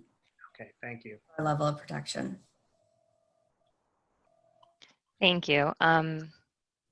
Ed, I see you also have your hand raised. Mr. Mitchell, I think Mr. Alvarado could actually respond to that particular question about Mr. Alvarado. You had, I know, furnished me some information following up with what Ms. O'Connor was saying about the historic flood height in that substation and what a flood critical point was. Would you mind just explaining to the board what you had told me about flood history at this location? You're on mute. I'm on mute. I'm sorry about that. All right. So during Hurricane Irene, we basically recorded 24 inches of water, and the critical point at this particular location is the breakers. So the breakers are only about 8 inches above ground level. So we have flood sensors that that will give us indication of when water is going in, but the objective is to try to keep that water below that 8-inch mark. And what we recorded during Hurricane Irene is about 24 inches of water. And the flood protection we're proposing is double that, 48 inches? Correct. So 4 foot will be way over the limit that we've seen in the past. Okay, thank you. Thank you. Ed, I don't know if you still had a question or if it was answered. No, I have two questions, if I might. One is on bait stamp 42, which shows the test and the rising of the floodgate. On the floodgate that has risen, there seem to be supports on that tie into the base. And I'm curious as to where they came from, because they weren't on the base before the water was filled. And I'm having a hard time trying to figure out how as that rises, those supports, they look like they're attached to the base. And if you look at photograph 40, which is the where it's hidden, there is no stanchion or support to that wall that rises. So I was just curious as to how that occurs. Yeah, good question, Ed. Thank you. Those are mechanical. So in this photo, you don't see them because they're bent and they're underneath this photo. When you say this photo, you have to reference. Okay. On 40. Yeah, on photo 40, you don't see those supports because they're beneath the gate. And as the water rises and water pressure, those can bend. They're mechanical, and they will stretch up and be, when the gate is fully vertical, they'll be totally triangle, like in picture 42. So you can see in picture 42, there's a hinge where they split, and that is that can bend down, fold down as the gate would go back into the horizontal position. So when that yellow gate goes down, those supports simply go down with it, and then there's something that goes over those supports to make it look like photograph 40? So that's right. Those do go down, but I guess in picture 42 on the left side, that's the metal gray part is the front side of that gate, if that makes sense. And so it's just yellow on the back side when it pops up. So you're in picture 40, you're looking at this is the far left side of picture 42. That makes sense. Okay, so this is where the two gentlemen are standing in 42. If you look down at that side of the gate, that would be the gray or gunmetal or whatever. Is that correct? Exactly. That's correct. Okay. All right. Now I understand. And the second question was with regard to the sump pump, where does that, from where does the water come? What is it pumping out from where, and where is that water then discharged once it is coming out of the sump pump? Sure. The water is coming from rainstorms, and it is discharged outside of the area of the perimeter protection. Okay, let me rephrase the question because is the sump pump located within one of the structures that is there, or is it just within the area, not within a structure? It's not within a structure, Ed. It's just within the perimeter of the substation. And will that function when there is a flood condition, well, let me just ask that question. That's correct. It will turn on when it rains. So if I understand the system, when you do have a flood condition and the gate goes up and the water begins to rise outside of the perimeter, any water that seeps within that perimeter near the equipment would be pumped out through the sump pump. Is that the idea? I think, and during a severe enough flood, there will be a portable pump that JCP&L brings in addition to the sump. But when it rains and the gate is up, you are creating a bathtub, and so we do want to drain that. So in certain level storms, it'll be from the sump, and then in certain situations that Juan can speak to, we bring in a larger portable pump to deal with that kind of storm. Thank you. Mm-hmm. Thank you. Jorge, I see you have your hand raised. Yeah. It's not totally clear for me. So I have the site plan here in front of me, and I don't understand where the wall is located. Is that wall located on the property line or is somewhere else? Because I'm sorry, but I cannot see it here on the site plan. It's not clear, at least for me. Okay. I don't know if Dennis wants to bring up. Gina will answer that one best. Okay. He's with the site plan. Okay. Second question is the height of the fence, because I see in some papers, in one of the papers, in one of the submissions here, they said 12 feet. But now I hear all the time is 8 feet. So what is the height of that fence? I can explain that. When we initially filed the application back in January, JCP&L was looking at a design which would have put the 8-foot tall fence on top of the concrete, 4-foot tall concrete wall. So it would have been 12 feet.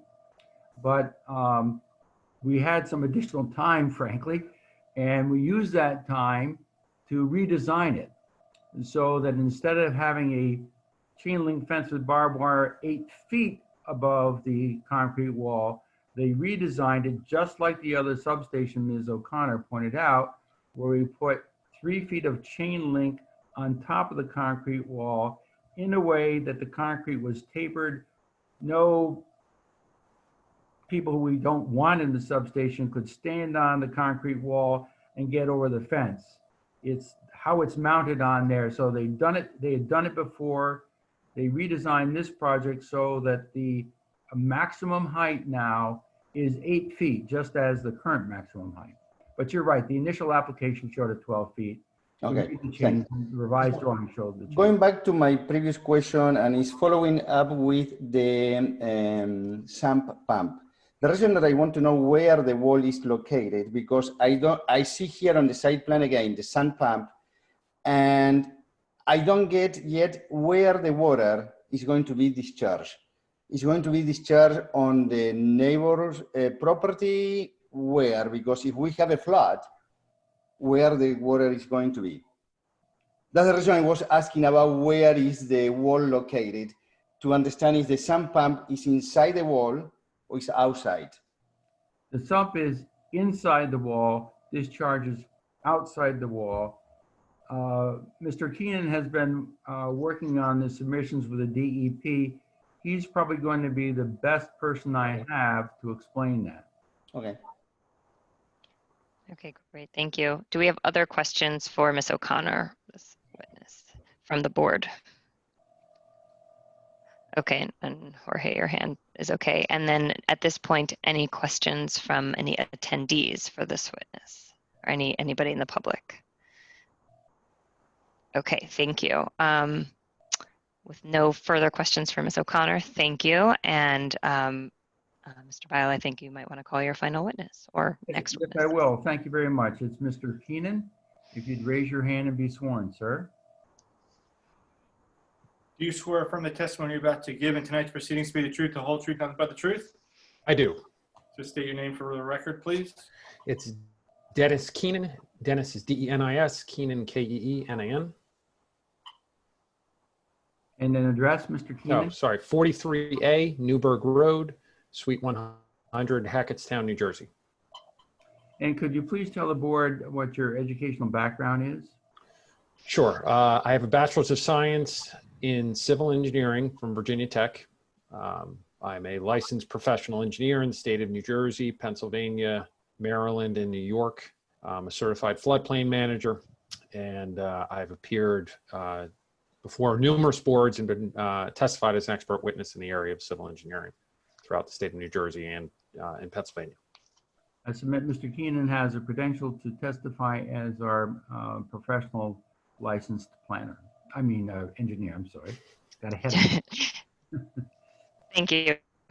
Thank you very much for accept that. Mr. Keenan, would you explain your role in connection with the Canoe Brook project?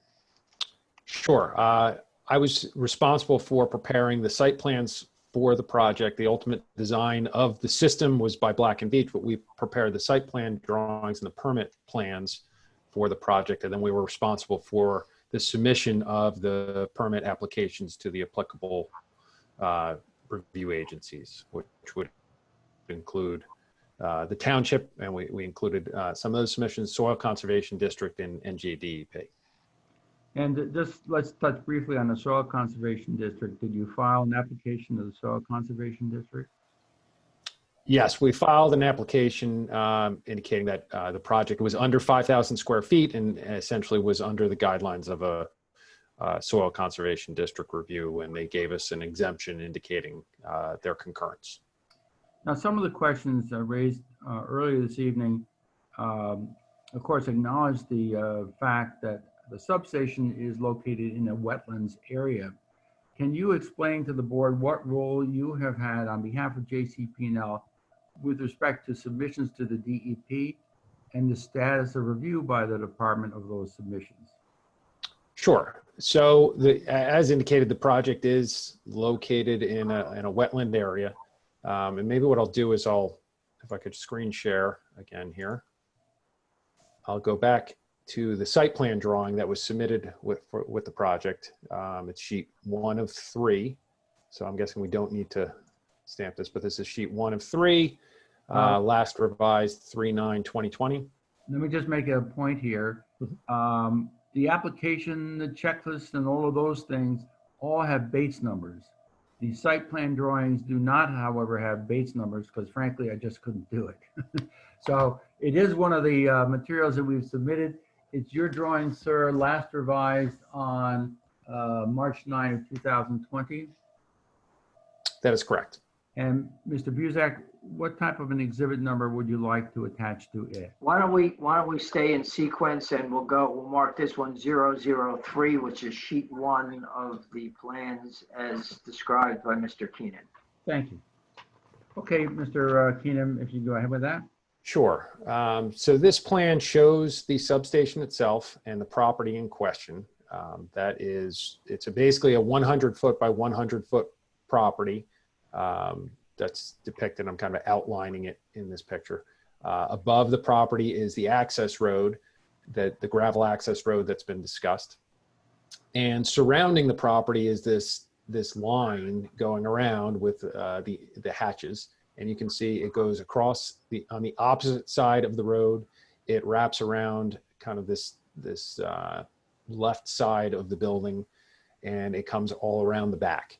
So on all those sides, those are wetland lines. We went through, one of our professionals went through, delineated the wetlands, and we surveyed them and put them on this map as part of our submission to DEP. So we're basically surrounded by wetlands, and we are then in a wetlands transition area. So as such, we need to go down to DEP for approval to impact the wetlands transition area, and we do have some minor impacts to the wetlands, particularly along this one edge here where we have to build a concrete wall. So we have submitted to DEP for a GP21 permit, and we have the purpose of this project is to address flood impacts, and the flood impacts are coming from the Passaic River, and the Passaic River is way off to the plan. If we look at the USGS quad up in the corner of our plan, you can see the site is marked here with the label site. There's a Canoe Brook Reservoir behind it, and then off to the left is the meandering Passaic River. This river is what's causing the flooding on our property. During Irene, during these large stormwater events, that river is overflowing its banks. The Passaic River is notorious for flooding, and obviously, in Millburn. And it overextends its banks all the way up to the site here where it's marked site, and that impacts our substation.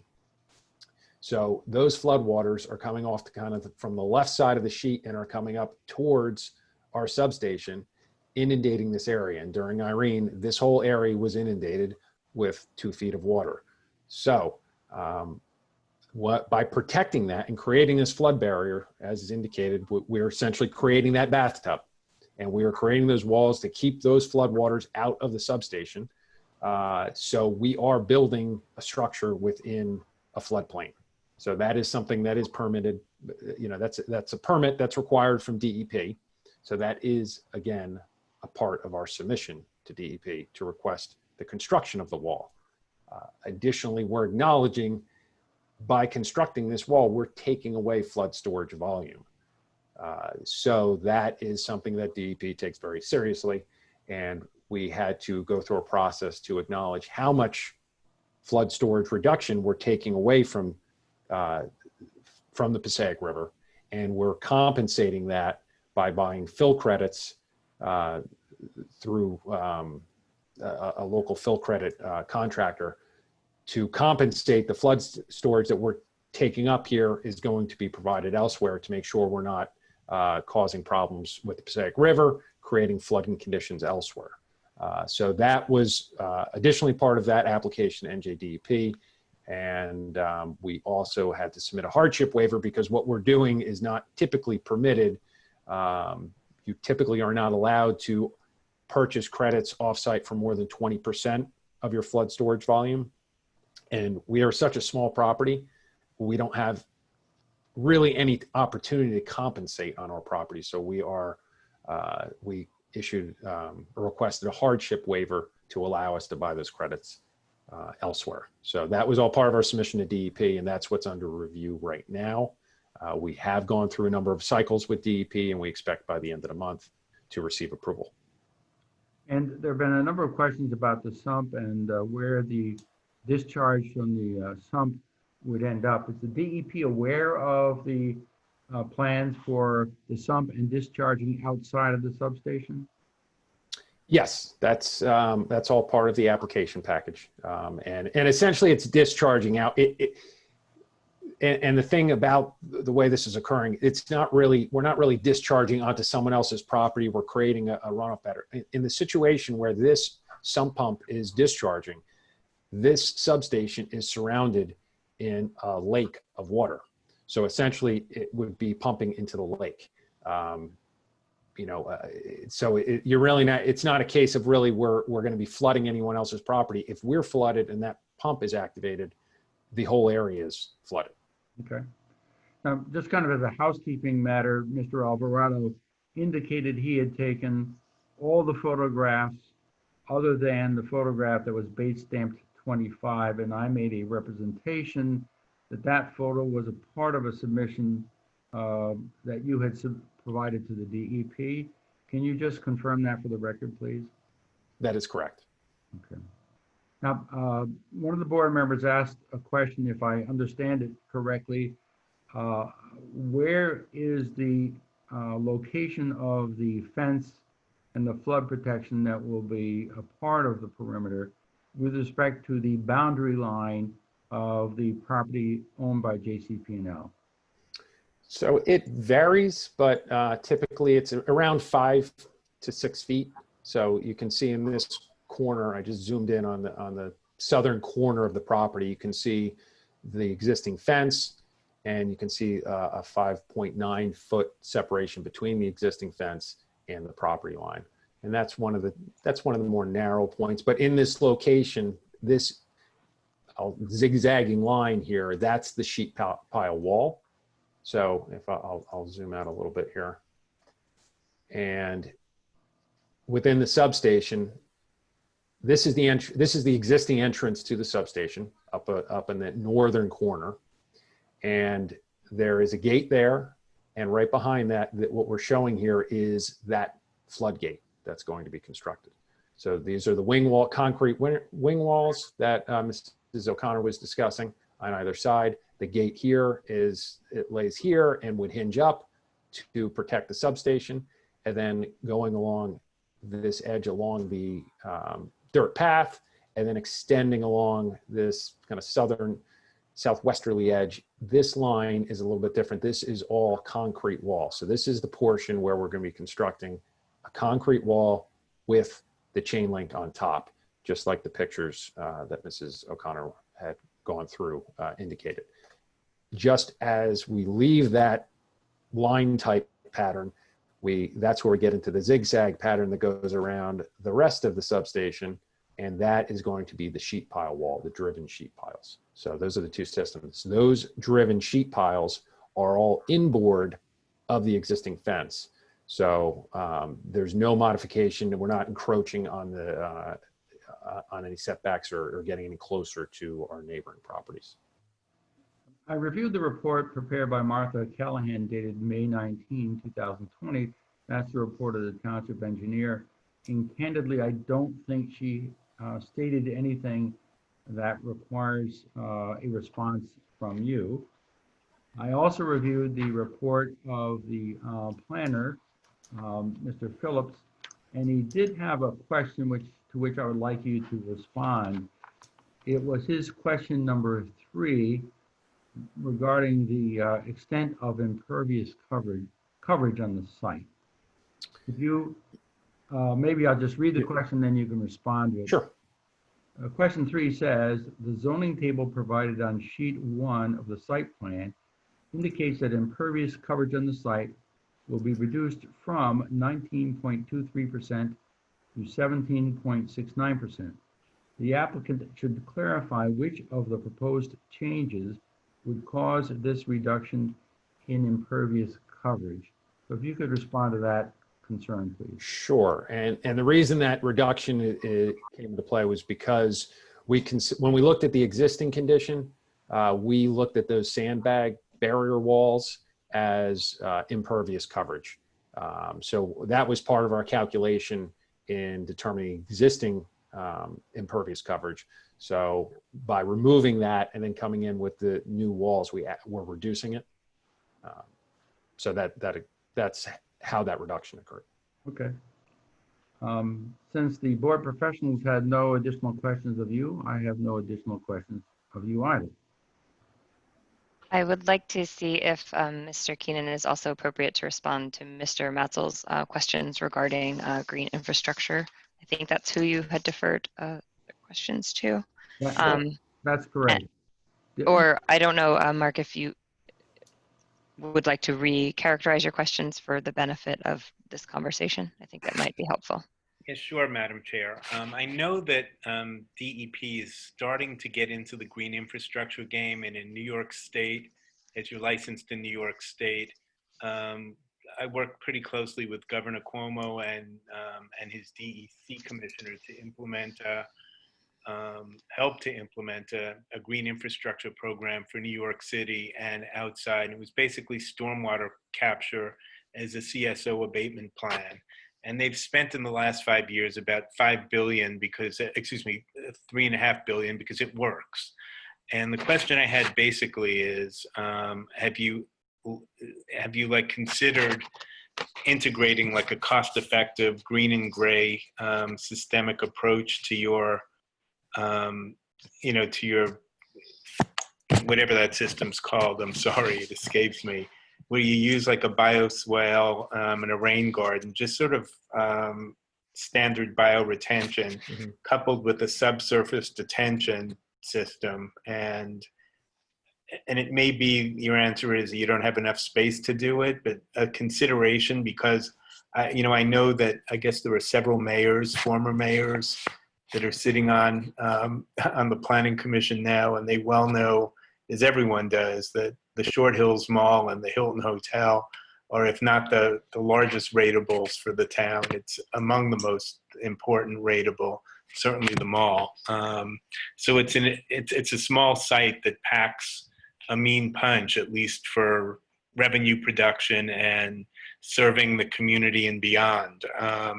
So we get that, but I really believe, based on the photos that you showed and the recent map where it appears that the surrounding properties are all graded into your site, that if you were to basically approach the bank, and I think it was the bank photo, and purchase an easement to build a green infrastructure engineered bioswale coupled with a subsurface detention system, you would dramatically reduce the amount of flooding on your site. And it's been proven literally on hundreds of sites in New York City where it's remarkable, and it's state-of-the-art engineering, and it's the most cost-effective engineering you can do to the effect. I guess to answer that question, I mean, ultimately what we're doing is a little bit different than something that would require some green infrastructure. And I say that from the standpoint is we're not really generating any runoff. What we're doing is not to address runoff associated with our property. You would implement green infrastructure or stormwater detention or Technic units and things like that to address stormwater associated with the runoff on your property, and make sure you're not flooding your neighbors, make sure you're cleaning up the water for the neighbors. And it does great things to mitigate the runoff on your property. But what we're trying to tackle with this site is not related to runoff that we're generating. It has to do with the runoff generated upstream from the Passaic River and all those areas that are coming down and inundating us and flowing into our site. If we did something along those lines, it wouldn't do anything to combat the problem and protect the community that this project is trying to do, and the way this project is trying to do it. So, but you also hit another nail on the head. Even to be able to try to do something along those lines, we don't really have the real estate to even do that.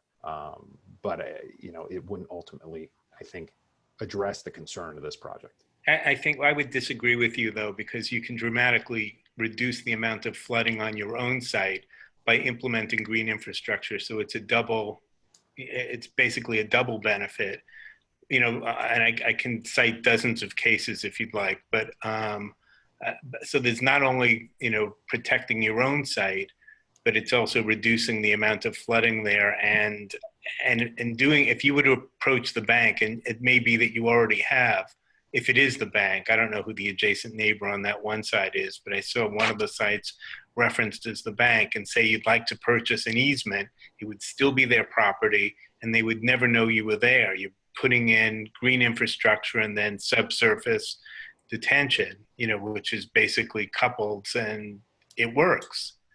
So I would challenge you to either do that and you'll protect your site, dramatically. Right now, I question like another major storm, which we're going to get next week or next year or in 2 days, that's going to, risk the entire property again. And So thanks. Yeah, So Mark, I'm gonna, I think I'm gonna let Mr. Keenan respond if he has a response to that, and then I think Dan Bear is also raising his hand as well. But I want to let you finish. I think we Sure. understand, Mark, your point. But if there's any final, I didn't want to cut you off totally. Yeah. Well, I mean, ultimately, that isn't something that's part of this project. I mean, I still stand by my testimony, but we don't own that land. We haven't. I'm not going to testify that we did pursue that as an option, but ultimately, in my opinion, as the engineer, I would not do that to assist in addressing this particular concern that the BPU is directed, to address as part of this project.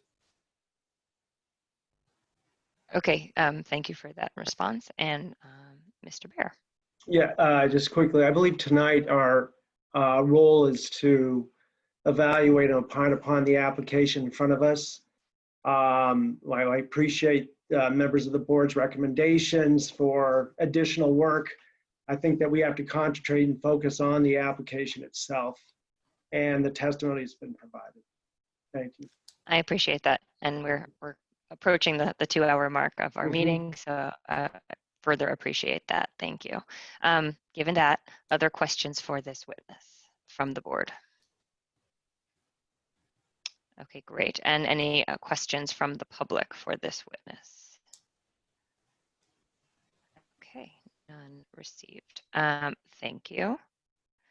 Mr. Bio, I turn it to you. Unless there is no further questions or comments, I want to allow you to conclude if needed. I have no additional witnesses. I would simply conclude by indicating that we, of course, are looking for preliminary and final minor site plan approval.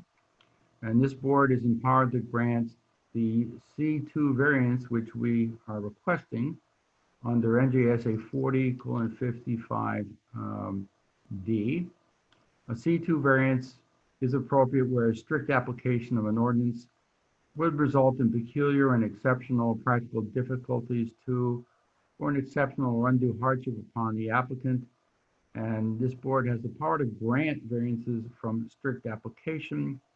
And we think that's appropriate here because the benefit of the variance relief we're seeking, which is restoring or maintaining the 8-foot tall wall, and as a part of our project, enhancing reliability of power. That's the overall purpose of this application and the project. That will substantially outweigh any detriment. Here, the only potential detriment is the potential for visual impact on the community. But the photos that we've provided were given to you to show that at 8 feet tall, which the fence is presently, you can barely see the fence. Because the substation is at a lower elevation, you really only see the upper 4 feet. And what anyone in the neighborhood might see presently will be just what they would see in the future, a fence that is no higher than 8 feet.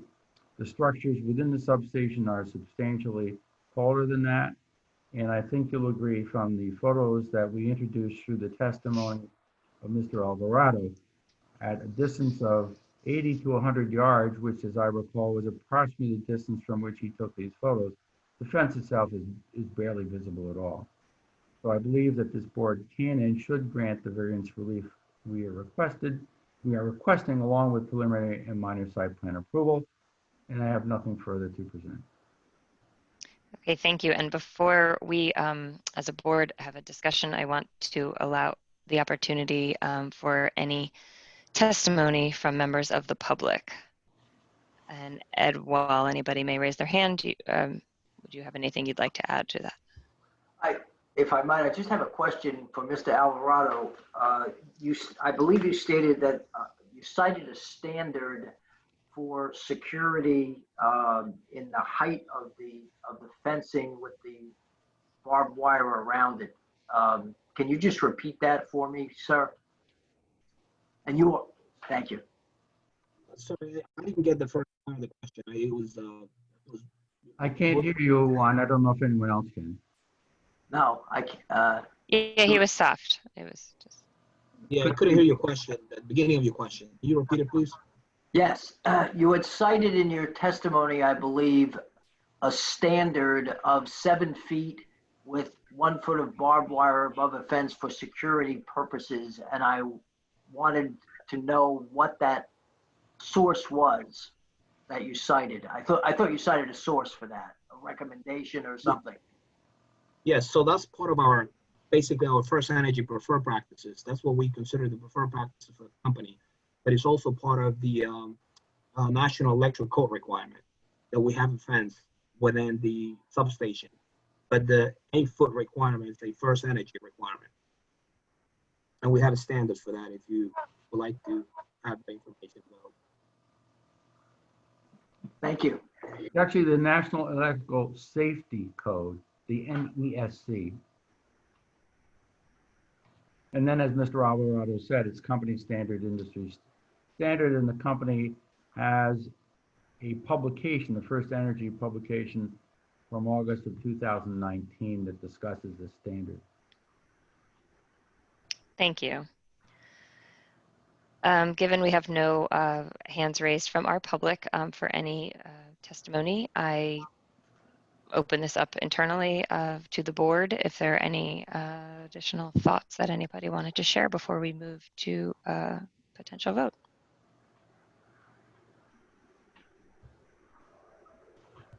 Diane? I'll share. I just want to kind of review. There's 311 customers. That's almost 300 residential homes. Irene, which was probably one of the worst flooding the township has seen, was 2 feet of water, and this protects up to 4 feet. So I'm seeing this as very protective for the public good and for safety reasons to keep the power on for all of these residents, including the mall, the Hilton Hotel, the office buildings, and 300 personal private residential homes. Thank you. Okay, thank you. Ed, are there any items we want to call out specifically? I don't think we had any particular waiver items or any others, but we did not review that to my recollection. I think that there were some waivers from checklist items that were granted, were requested and were granted in order to have this hearing, and the board should formally act on that as part of any approvals that they would grant. Now, these are not waivers of land development regulations. These are waivers as to the application itself. Right. And I don't have really any conditions beyond the standard ones that we put in for these types of approvals, but I didn't garner any particular condition that the board had alluded to. Okay. So the motion would be to if the board wants to move favorably on the application, to grant preliminary and final minor site plan approval and a variance to allow for the aggregate 8-foot high fence, 7 feet, with 1 foot of barbed wire. In places, it would be a 7-foot fence with 1 foot of barbed wire. Other places, it would be a 3-foot fence above the 4-foot concrete wall with 1 foot of barbed wire on top, as set forth in the plans. Beautifully said. Does anybody want to make a motion to that? Well, first of all, I'll make a motion to grant the waivers. I see there are 2, 4, 6, 7 of them waivers in connection with the application itself. I think we should grant those first. So I move to grant those waivers. Thank you. Do we have a second? Oh, I'll let Jorge have it. I saw his hand first. Dan Bear, Yes. Diane Aglo, Okay, yes. Gaston Halbert, Yes. Jorge Mastro Pedro, Yes. Mark Matzel, Yes. Tara Prupus, Yes. Joseph Steinberg, Yes. Miriam Salerno, Yes. Deb Stoll. Yes. That was regarding waivers. Now we move to how Ed eloquently put it, the motion to approve application essentially as is with no other additions or caveats per our discussion tonight. Gaston? If I may, Madam Chairman, yeah, just had a question. So I know we're talking about the variance for the fence height today, and I don't know if it's appropriate to ask about any kind of like noise mitigation. I don't know how much is involved with the sheet pile driving, but to make sure that the bank, and if we do start a business, that everybody is able to operate during the day without a problem. Can that be a condition, or is this not appropriate to bring up? It's not really a planning function that we can impose, or a condition that we can impose on the applicant. That would be something that if there's a noise issue, that would be enforced through the township and actually through the state. Okay, thank you.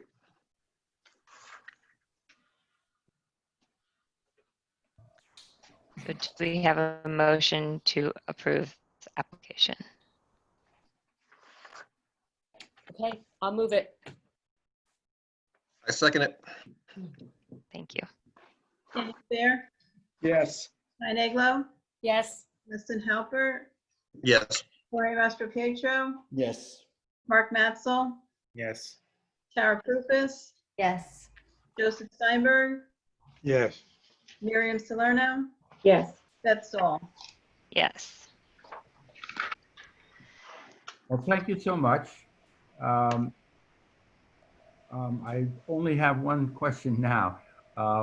When is your next meeting, the opportunity at which you could have memorialized a resolution so we can move forward with the project? Well, the first question of when is our next meeting, it's June the 3rd, I think. But I think the memorialization, I would have to turn to our council. It would be the second second meeting in June, which is the second meeting, 7th, 20th, I think. 17th. Oh, sorry. Right? 17th. 17? Okay.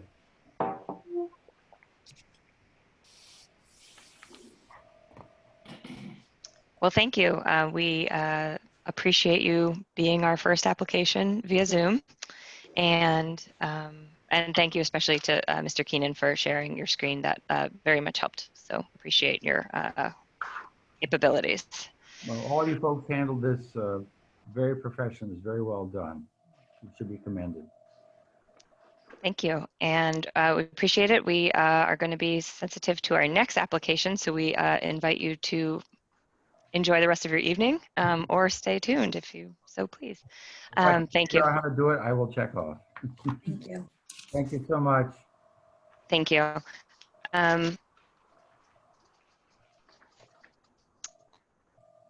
Our next application is going to be, I'm just going to find the number, sorry, 20003. I'm getting a sign that my internet is unstable. I apologize if you're having issues hearing me, but that is perfectly the right symbol. A number of us are recusing on this application due to being informed of details of the application. So those individuals are Diane Aglo, who I believe I heard would prefer to be moved into attendee mode, Vice Chairwoman Salerno, and myself. And to carry out the rest of the meeting, I am passing the proverbial baton to Mr. Bear, who is going to walk us through, walk you, I should say, through the rest of this application.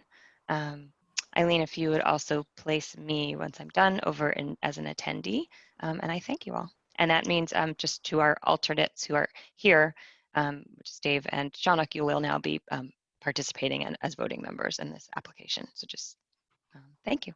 Do I get to borrow your gavel? I'll just throw it your way. Hand it over. Yeah, I got one back there, but it's stuck to a plaque. Use your fist. Those days are over. Thank God. Are we ready? Okay. Do we have everybody present for, Hold on one second. okay, I will. Somehow we lost Martha. That's not good. Application 20-003, and we're looking for Martha. I got her.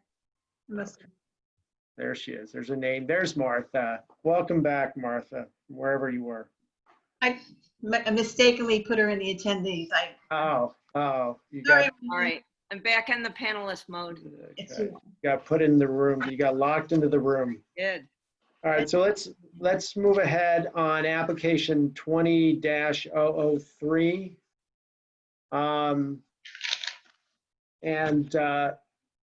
Before we get started, Ed, did you want to go through? I didn't notice that there were any waivers on this application. Should we identify if there are any? I went through the application, didn't identify any. I think there were a couple. One was the sustainability checklist. Right. One was protective covenants, deeds, and restrictions. And then two other ones, solid waste disposal and handling of recyclable materials. Okay. All right. Do we need to take any action at this time, or we can vote on them later, or we can vote on them now? Why don't we vote on them now, and this way then we'll just move forward and we won't have to. Okay, that'd be a good idea. Let's make a motion. Anybody like to make a motion? I will. To approve the waivers requested for the application. Thank you, Joe. Is there a second? I'll second it. Okay, thank you, David. Finally, do we need roll call on that? Yes. Here? Okay. Yes. Yes, and Halpert? Yes. Jorge Mastropiecho? Yes. Mark Matzel? Yes. Tara Prupus? Yes. Joseph Steinberg? Yes.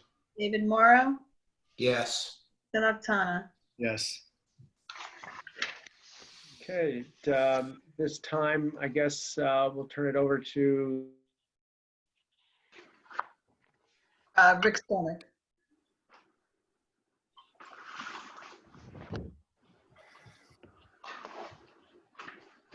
You're on, Rick. Do your thing. You're muted. You're muted. Okay, can everybody hear me now? Yes. Thanks for your time. I appreciate it. I do note that I have my clients, Robert Bosselman and Beryl and Schwab. They're listening in. I don't know if they've been made available. I'm not intending to put them on, but if there's a question, they're available. This is a minor subdivision, a lot line adjustment application.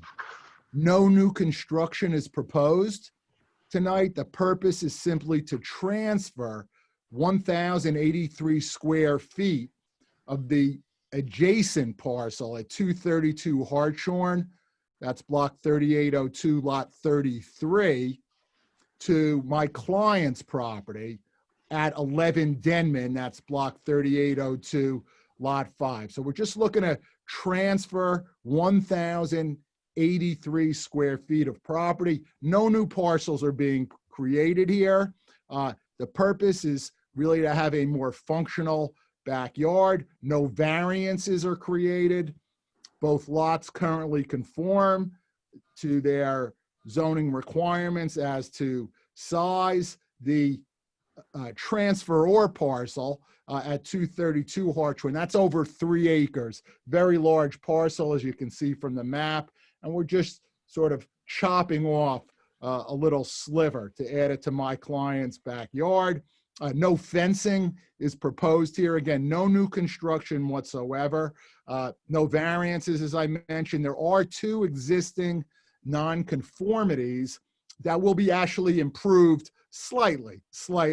Accessory coverage in the rear yard is going to be improved slightly, and the rear yard setback, which is a little bit shy, is going to be a little bit closer to conforming. I have Mr. Lanza-Fama, and again, my clients are available. We will not be 2 hours long. I can guarantee that. At least I hope we won't be 2 hours long tonight with this application.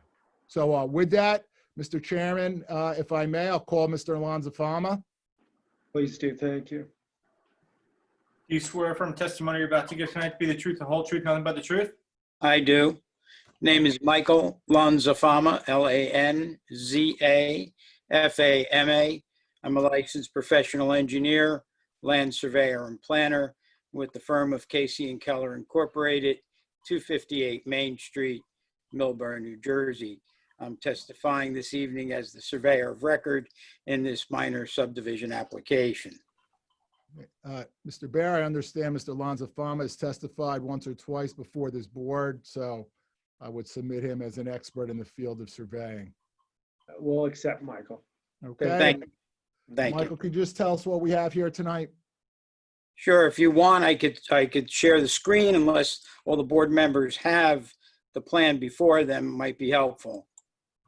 I think you need to share the screen because we have members of the public who need to see this as if it were a regular meeting. So if you can do that, Mr. Lanza-Fama. Okay. Tell us what it is, and we're going to mark it the same way we would if there were an in-person meeting. So we'll mark this A1. Can you tell us what this is with today's date? We'll mark it with today's date. Can you tell us what this is, sir? This is the minor subdivision plat for 11 Denman Court and 232 Hartshorn Drive, tax lots 5 and 33, block 3802, Millburn, New Jersey.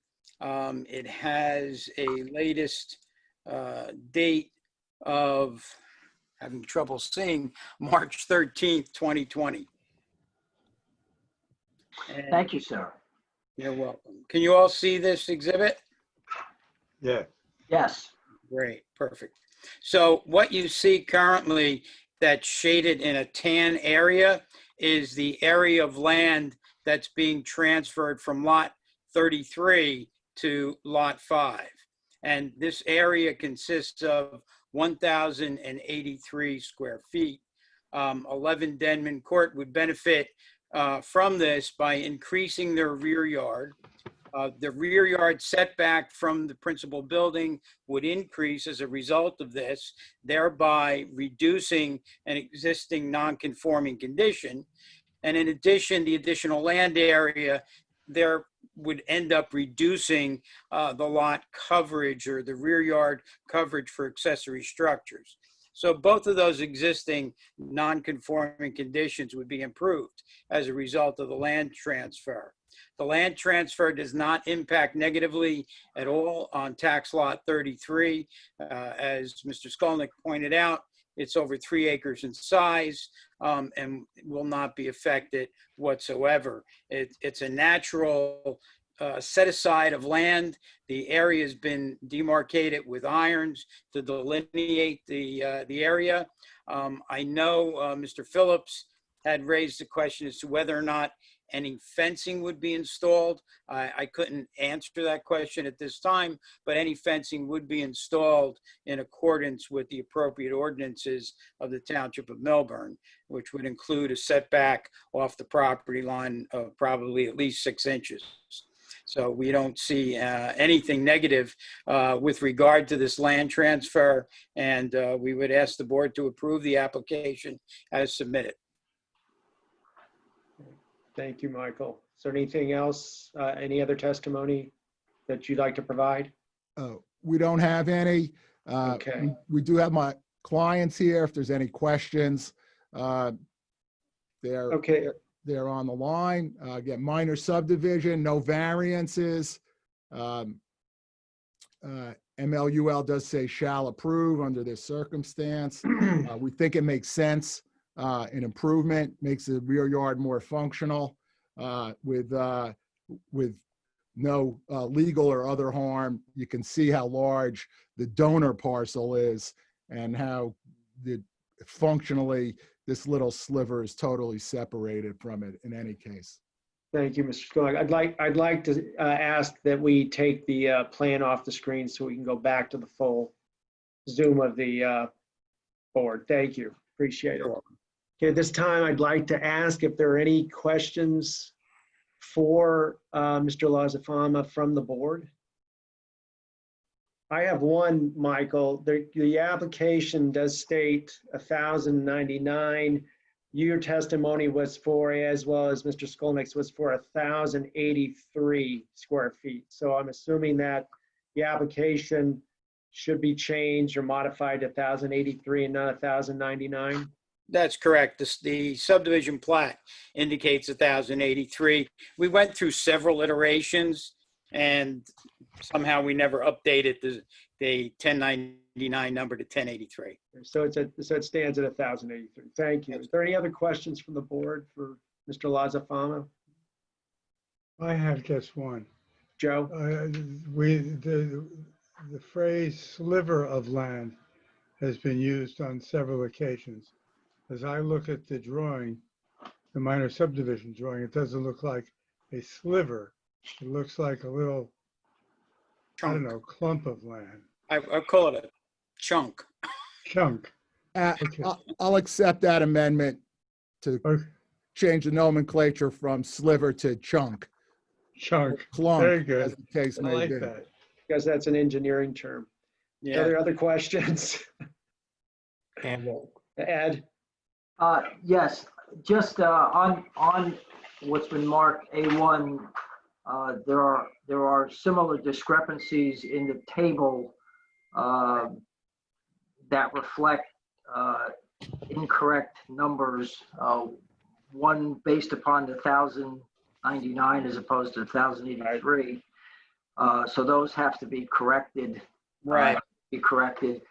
And the other one that I point out is down on building coverage on lot 33. It's indicated that the building coverage is reduced from 2% to, I think it's 1.98%. And since the size of the property, lot 33 is being reduced and doesn't appear to be any improvements in that area, I would assume the building coverage percentage would go up. You're right. When that was calculated, so that needs to be corrected as well. Yeah, I think it's actually the original number is incorrect. Just doing a quick calculation here. Yeah, the original number is not 2%, it's 1.96%. Yeah. Okay, so it goes from 1.96 to 1.98, I think it is. Correct. Okay, so that I assume will be corrected. You'll just have a revised plan so that we have the correct plan, Mr. Lawrence. Correct. That's correct. And the other question I have is one of getting back to the sliver or chunk issue. It seems to be an odd configuration. Obviously, the one line is the common, or is the line for lot 33, but the other two courses just seem to be oddly shaped. And I was just curious if there was a reason for that. Are there trees there? Is there some reason to do it? It's a topography, Ed. The topography kind of lends itself to that area really looking like it belongs to lot 5 and not 33. Okay. That's just curiosity. You can subdivide it any way you want. Thanks, Ed. Mark, you had a question? Yeah, just a brief question. And this is to follow up on Mr. Buzak's question regarding the sliver. Are there any mature trees on the sliver out of curiosity, or? I don't recall. I'm sure there are, but it's I don't know what the intent is for that additional land, other than just to improve the backyard area. As far as I know, there's no plans for construction. Okay, well, it would be nice if he kept some of the mature trees if there are. Thanks. There's no plans to make any functional changes out there. Great, thank you. Are there any other questions? Ed, back to you. Yes, I'm sorry. I had one last thing. I noticed that in the application, the applicant are Boselman and Schwab, the owners of Lot 5, and there is a signature for one of the owners of Lot 33, but the application indicates that the property is owned by husband and wife. I think it's a Judith and Stuart. So one of the conditions, if the board is going to approve this, would be to have either a supplemental submission by letter or so forth, signed by Judith Colton, who owns Lot 33, along with her husband, to consent to that application. Thank you. Thank you. Any other comments, questions for either Mr. Skolnick or Mr. Lazafama? Okay, any questions from the public at this point in time? Do you see, Eileen, are there any? No. No questions. Okay. At this point in time, I will close the hearing and go back to Mr. Buzak to identify the conditions of the approval. It's my understanding, would the modifications to the plan and application to correct the square footage and the percentages be part of the conditions? Yes. Okay.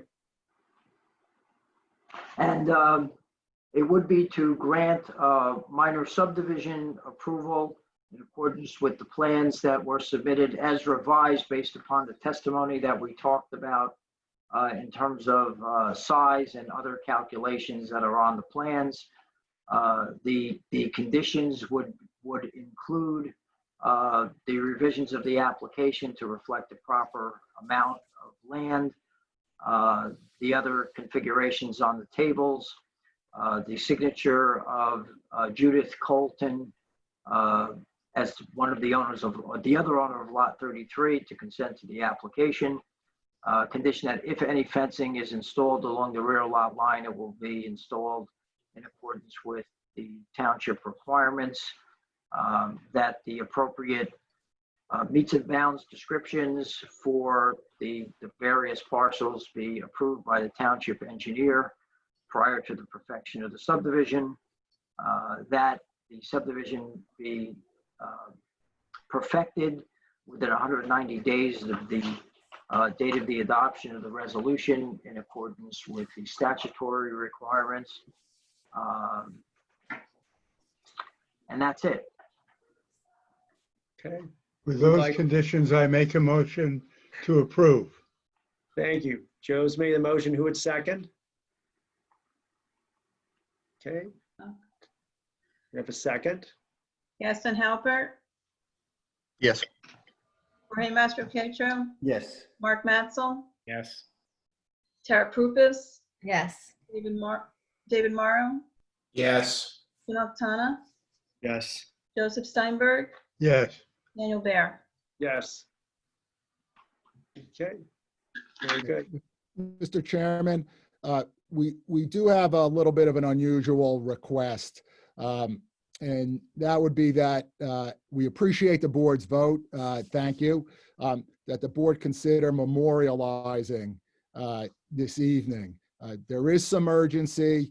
The houses and the property are being prepared for sale. We are in challenging times. Mr. Buzak was kind enough to draft a resolution, and I would ask that the board consider it. Again, an unusual circumstance, but given the simple nature of the matter, the clarity of the conditions, we would request on behalf of my clients and some important considerations related to the sale of the property that the board consider the memorialization so that we can go very quickly to the deeds and get those signed up and carry out the subdivision of the chunk of the property. Before we act on that, I'd like to ask council to opine on that, because it's not typical of this board to memorialize a resolution the same day we grant approval of an application.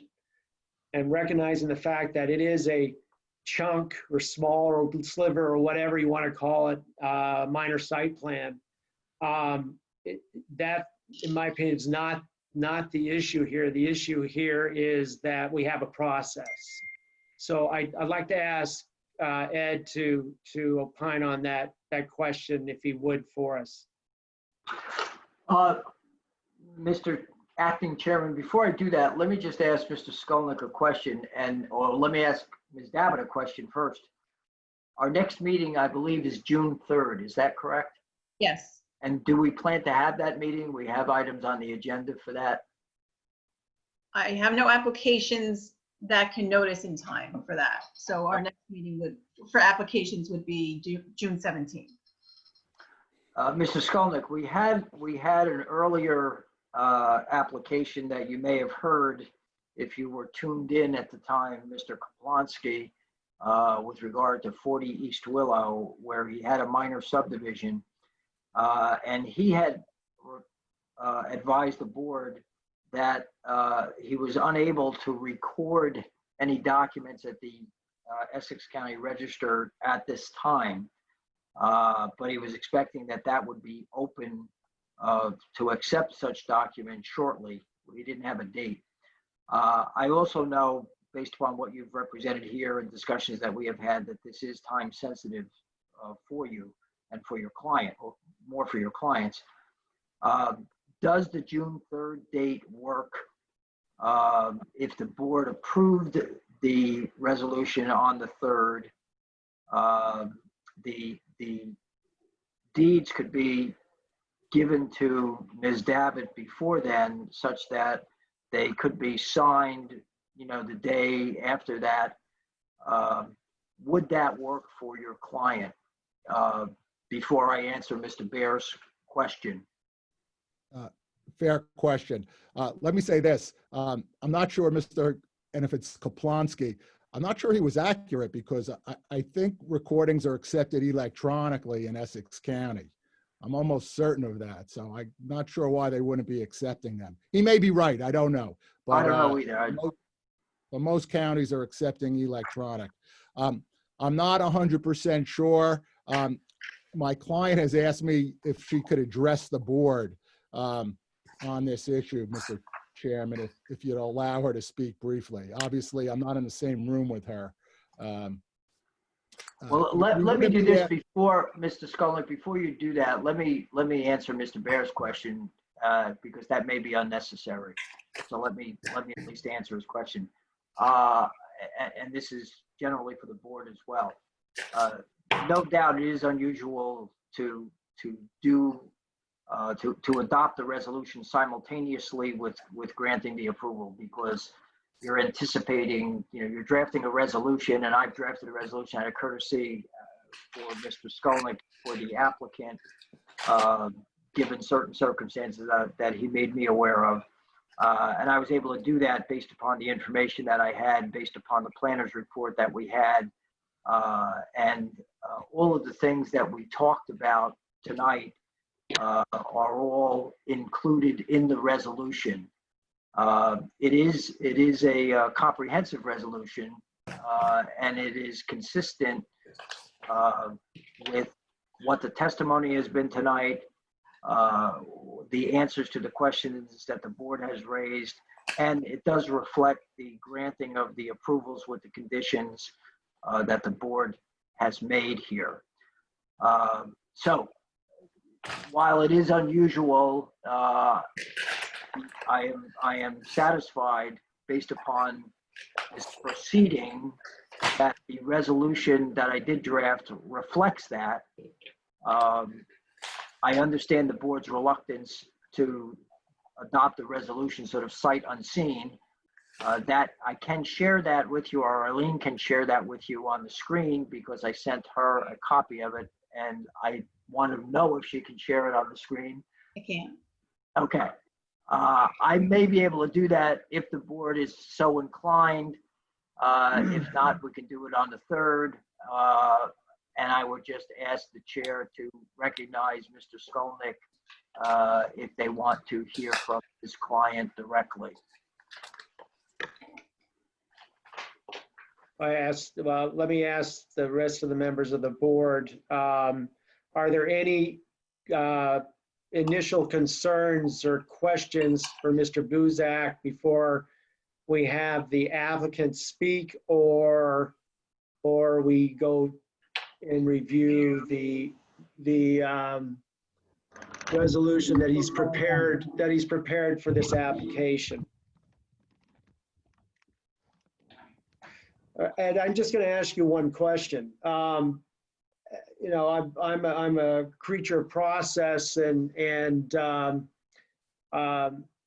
know, I've been on the board for a while, and I never have had the situation where we've approved a resolution the same day we approved an application, memorialized a resolution the same day we approved an application. Would you have concerns with respect to potentially other applications asking for that same condition? And are we setting a precedent that you know could potentially be problematic? Mr. Chairman, I don't disagree with anything you said. It is concerning to me for that reason, because everyone who applies to a board would like to get that resolution done quickly and not have to come back, or not have to worry about what happens later on, or wait the 30 days and sometimes more to get the resolutions approved. So your concern is well taken, and I can tell the board that this is not an exercise that I would advocate going through, except in the most dire circumstances where it was absolutely needed, for all the reasons that you said, Mr. Chairman. And I think it's fair to the board to be able to at least look at the resolution and see what they're doing. I said to Mrs. Skolnick that this is not a decision that I will make, but I will at least, so to speak, tee it up and have it available if the board was so inclined to do that. So I really don't have anything else to say, except that I am comfortable with the resolution that I prepared as reflective of what the board has done. But in the end, the board needs to be comfortable with it and not simply rely upon my representation that the resolution accurately reflects everything. The board would need to look at it. I certainly would not ask you to adopt the resolution without looking at it tonight and just saying, yeah, we trust you, council, you know, we're willing to vote on it. I would not ask you to do that, because I think that's inappropriate. Thank you, Ed. Yeah, I've stated my concerns. Are there any other thoughts or questions? I'm with you, Mr. Bayer. I'm with you. I'm very uncomfortable with adopting a resolution sight unseen, notwithstanding my respect for Mr. Buzak. Great. Any other comments from the board? I mean, I asked for the board's opinion. Would the board want to see the resolution tonight for review? We can put that up. Or we also have the opportunity to hear from the applicant. So can I say something? Yeah, I feel a little uncomfortable too, because I'm worried that this is going to happen again many times in the future. That's my biggest concern. And also we are not going to be able to read the resolution now. So that's a little, I don't know, I feel a little hard to do that. I would like to help in this case. I really would like to help these neighbors, but I don't feel very comfortable. Mr. Skolnick. Mr. Chairman, I would ask that you at least give my client a chance to explain the circumstances. There are two factors. Obviously, COVID is a factor here, and the fact that this is a very simple application. I'm sure you've heard many, many times, every matter stands on its own. And we have some residents of Millburn that are have some very unique personal circumstances that really, I think, can be handled by the board. And perhaps the solution is Mr. Buzak could read the conditions of approval to the board, because that's the core of it. This is not an application where there were hours of testimony or witnesses. In that circumstance, I wouldn't even make the request. But this was the most simple of all applications, and I think the board can feel protected. But if Mr. Buzak reads out loud the conditions of approval. So I think that's sort of a prophylactic measure, and I would ask that you allow my client to be heard directly with the request. I'll grant the first request that we'll hear from your client. I appreciate that. Sure. So we're gonna call her, if you may. Can I call her, Mr. Chair? Yes, please. Beryl and Schwab. Ed, does she have to be sworn in? Yes, she does. Okay.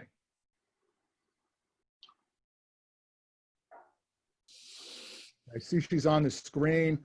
I think, Eileen, she may have to be unmuted if she's not. There she is. Okay. Hi, thank you so much. I'm not Wait, you're gonna get sworn in. right. Raise your right hand. Do you swear from the testimony you're about to give tonight to be the truth, the whole truth, and nothing but the truth? I do. Your name and address for the record. Beryl and Schwab, 11 Denman Court, Short Hills, New Jersey, 07078. Thank you so much for the opportunity to speak briefly. I've been watching the whole time since, I don't know, maybe 7:15. So I really do appreciate it. I'll explain why I do think that this is a unique situation. First of all, one thing that I don't know was clear was that this piece, sliver, chunk, whatever you want to call it, of property has been the backyard of 11 Denman Court since 1985. We thought it was our property. The previous owners thought it was their property. It was a dotted line on a survey. It just wasn't a solid line. So when my house was put up for sale,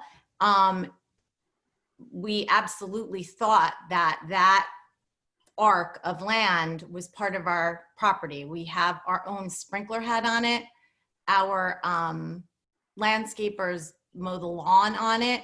There was no reason in the world why we thought that it was not our property until the inspection phase of the sale, which the prospective buyers saw the dotted line and inquired.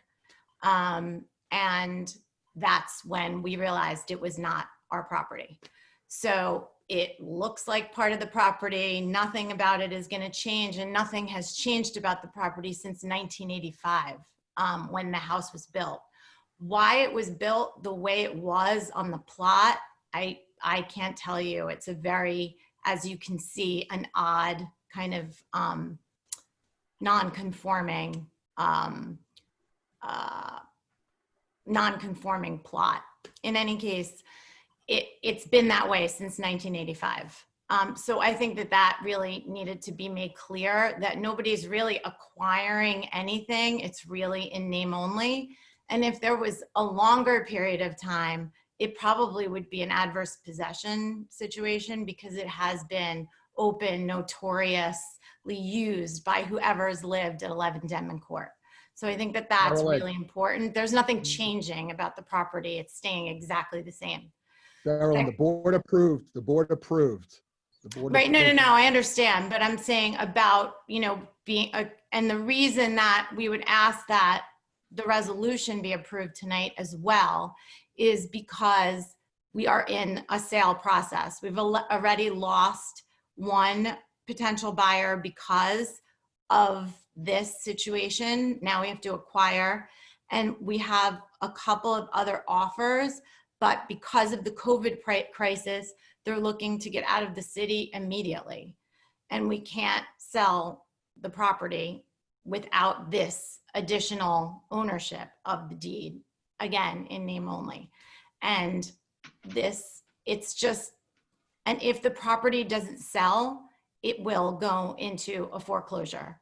There already is a foreclosure list pendants on the property, and I will not see any sale of the property. And I'm now a single mom, kids, my kids are in the school district. So that is what the personal situation is that have to try to sell this property under these enormous, crazy circumstances. And it's been really difficult. But I also did want to also allay anybody's fear that the property is changing at all. It's exactly the same condition. So it's really just being able to file a deed and acquire the property from the Coltons who have already given permission to it.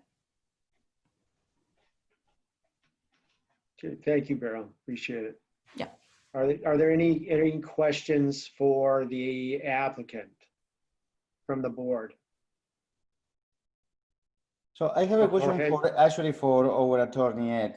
So you said that we are missing one signature from the other owner.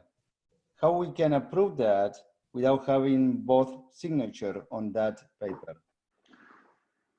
The resolution that I prepared has a condition, a number of conditions. One of the conditions is that we obtain on the application the signature of that owner, the spouse of Stewart, who signed the application on behalf of the owner of Lot 33. So if they don't get that signed, then the deed will not be signed and they cannot record and perfect the subdivision. So that's how that would be protected. Both Coltons will have to sign the deed as well.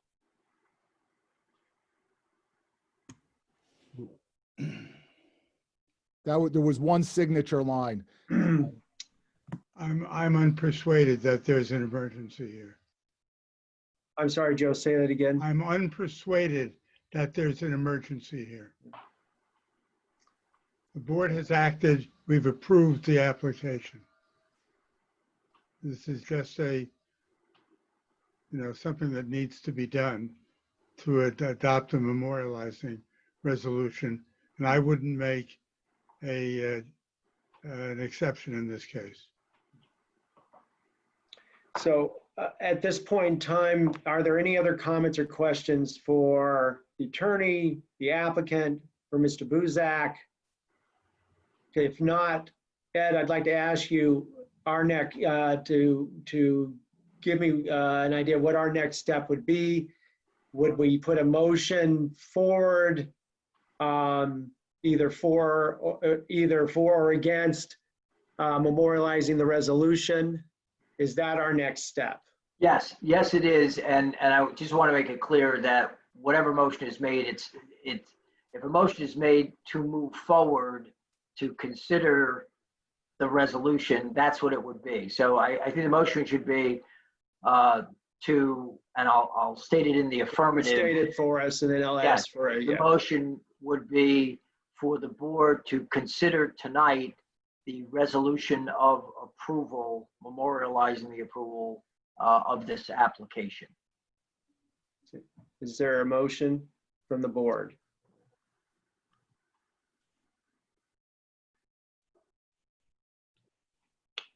See a motion, Tana? Or are you going to speak, or are you making a motion? Making the motion to go forward with the memorialization of the approval. Okay. Is there a second? I would. Tara. No, Tara. I think Tara was second. Okay. All right. So Aline, assume we need a roll call on this? Yes. Thank you. Okay. Gaston Halbert, Yes. Jorge Mastro Pietro, Yes. Mark Matzel, And he's muted. Mark, come off of mute. Yes. Tara Prupus, Yes. David Morrow, Yes. Anatana, Yes. Joseph Steinberg, No. Daniel Bear. No. The yeses. Okay, the motion passes, and therefore, is it necessary for us to see the resolution at this point in time, or should we just assume that it will be memorialized? Well, I mean, if you've captured the conditions of the application and they're within the resolution, then I'm assuming that it's all there. well, let me do this. I would feel more comfortable reading the action of the board, Okay. which is the after the now therefore portion. The factual information is consistent with the testimony that was given and consistent with the 1,083 square feet as opposed to the 1,099 square feet. So let me read this into the record, and let me see if I can. I've never done this before, so let me see if I can share the screen.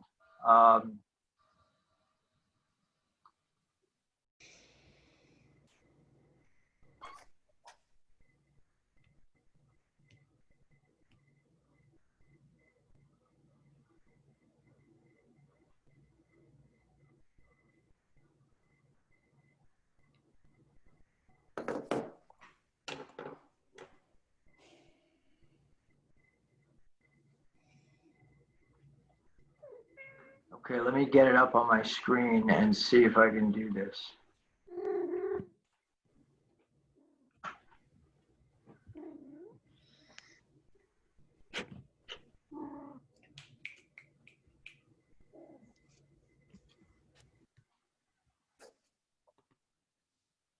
Okay, does everybody see the resolution?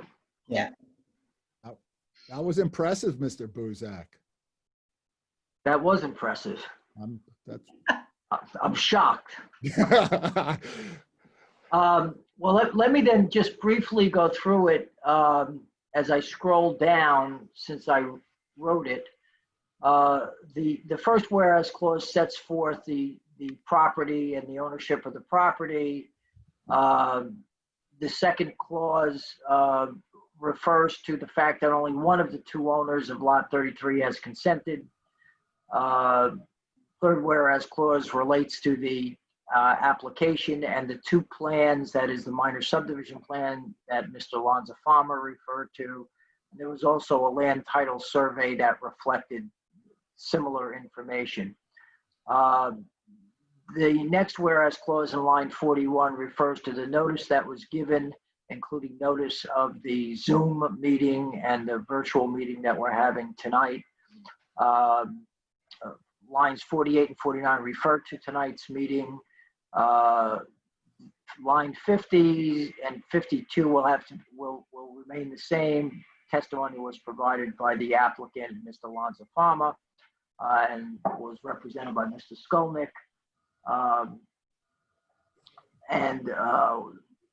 We now start with the factual information. Lines 56 to 61 refer to the details of the property, including the two zones. They're in two different zones. Line 62, 63 refer to the application that's being made for the minor subdivision. Line 64 through 69 refer to the details of each of the parcels as they now stand. Each have a two-story single-family house on them. Lines 70 to 72 refer to the sizes of the lots after the subdivision takes place, consistent with the 1,083 figure as opposed to the 1,099. Line 75, item 5, refers to the 3 existing non-conformities that are presently on the property. one of which is not changed at all. It involves the front yard. Since this is in the rear, this application does not affect that at all. The other two, which are referred to in line 79 through 89, are minimally improved but not made conforming. And that's all the details of that are set forth in that paragraph. There's no nonconformities on lot 33 currently, and there will not be any nonconformities as a result of this subdivision. Lines 93 through 106 refer to those inconsistencies in the plans that we referred to, the 1099, the building coverage, the percentages and so forth that will be corrected. Lines 107 through 115 involve the waiver of the environmental impact statement, which the board we did not specifically address that tonight, but it's in the resolution because the request was made. And is that necessary? Is the EIS necessary since it's a minor site plan? It's a minor subdivision, and I believe that there is not a that the environmental impact statement requirement applies to minor subdivisions. It does not apply to minor site plans. Okay. Eileen, I'll defer to you and Martha on that, but I think that's the case. Okay. Number 9, lines 116 through 124 refer to the 2 reports that we received, the planner's report and the township engineer's report. Lines 125 to 128 reflect the board's intention to grant the minor subdivision subject to the conditions.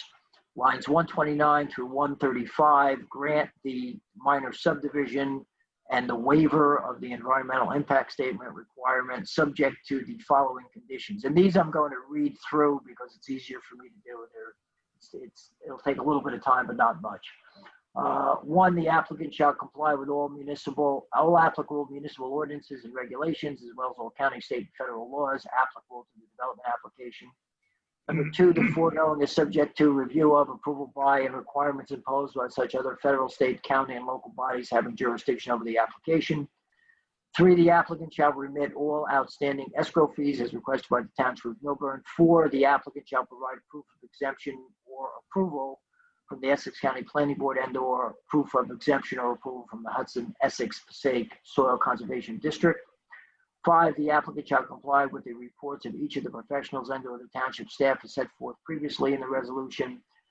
6, the applicant shall correct the application submitted to reflect the area to be conveyed from lot 33 to lot 5 to be 1,083 square feet. 7, the applicant shall modify the minor subdivision plans to correct the zoning table for lot 5, to insert the correct size of the newly configured lot 5, and to correct the zoning table on the plans for lot 33 to correct the building coverage of proposed lot 33.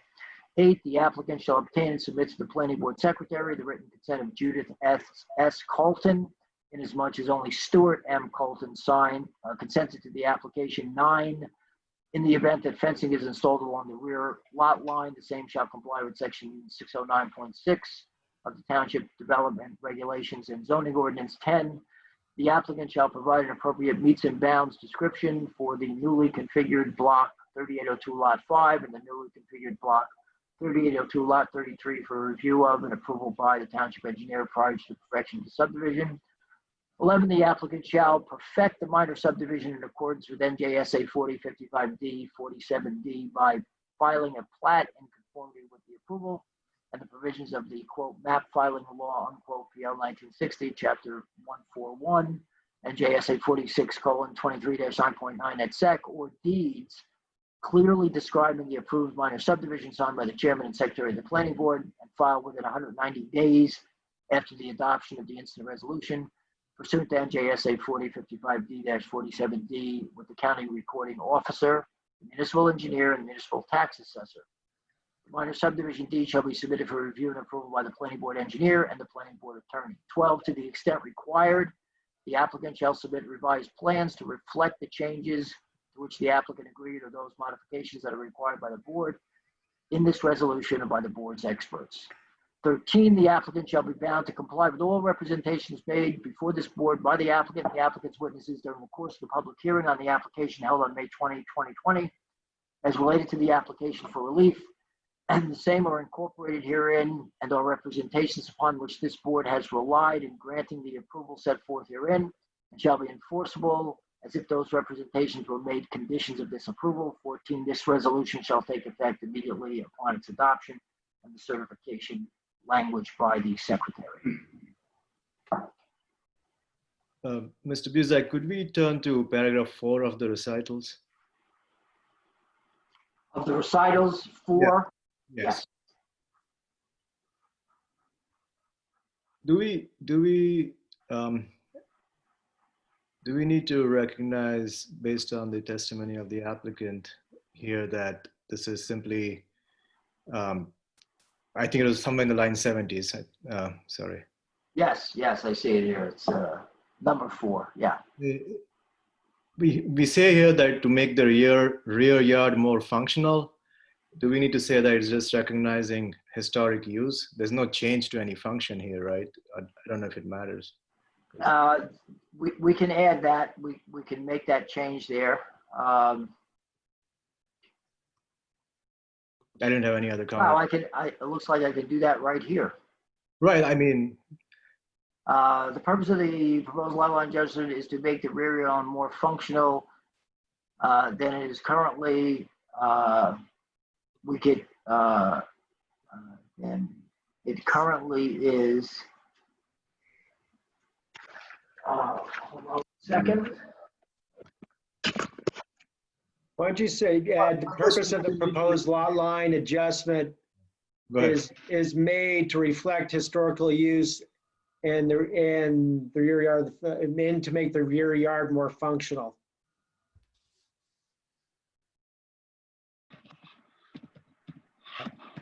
That's even more impressive, Buzak. I give you a lot of credit. I take back some of those things I said. So you take is adjustment is to reflect. So take the make take the make to out. To reflect the soil use of the property is to reflect. You got it. Is to reflect the historical use of the property in the, how about to reflect the historical use of the rear portion of the property. Right. The historical use of the rear portion of the property.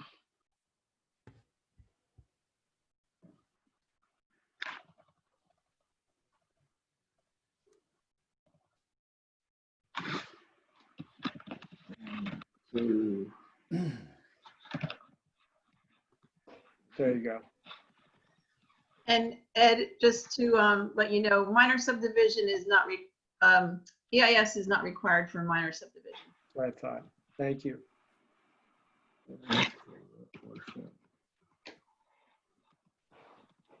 Of lot 5, the functional and currently is without impact on lot 30. How's that? Perfect. Okay. So let me just see where I had the,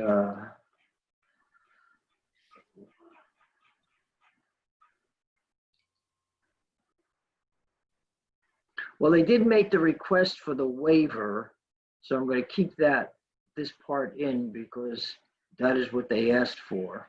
Need to take that T, yeah, that was bothering me. Yeah, but I'm going to say in our action,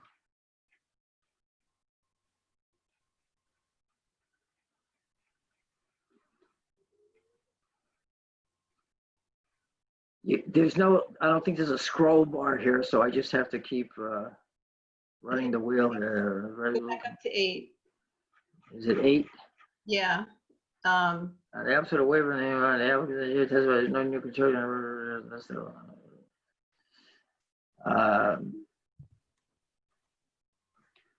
Why don't I add here, 108.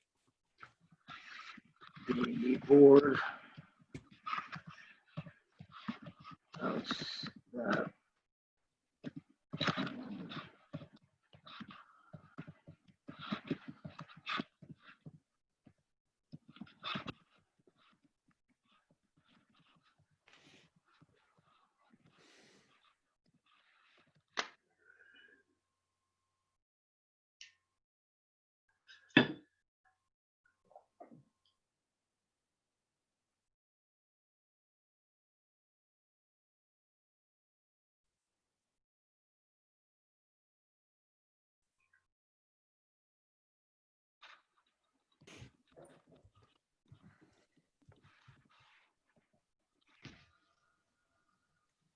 I had to look at the keys as I was typing, so I don't know what, I hope I had my fingers on the right keys. The board notes that the environmental impact statement is not required for minor subdivision, therefore no waiver is necessary. And I can then delete this. Hey, guys, I'm leaving the meeting. Have a good night, Joe.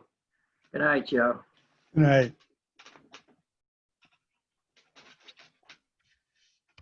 Okay. And then in the action here, grant minor subdivision.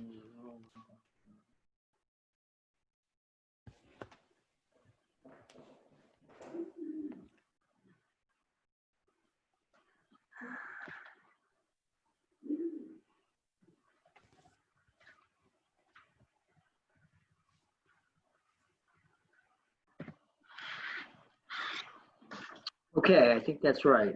Granted minor subdivision approval is set forth in the plan. This resolution also set forth the application. The protocol subject to following conditions. Okay.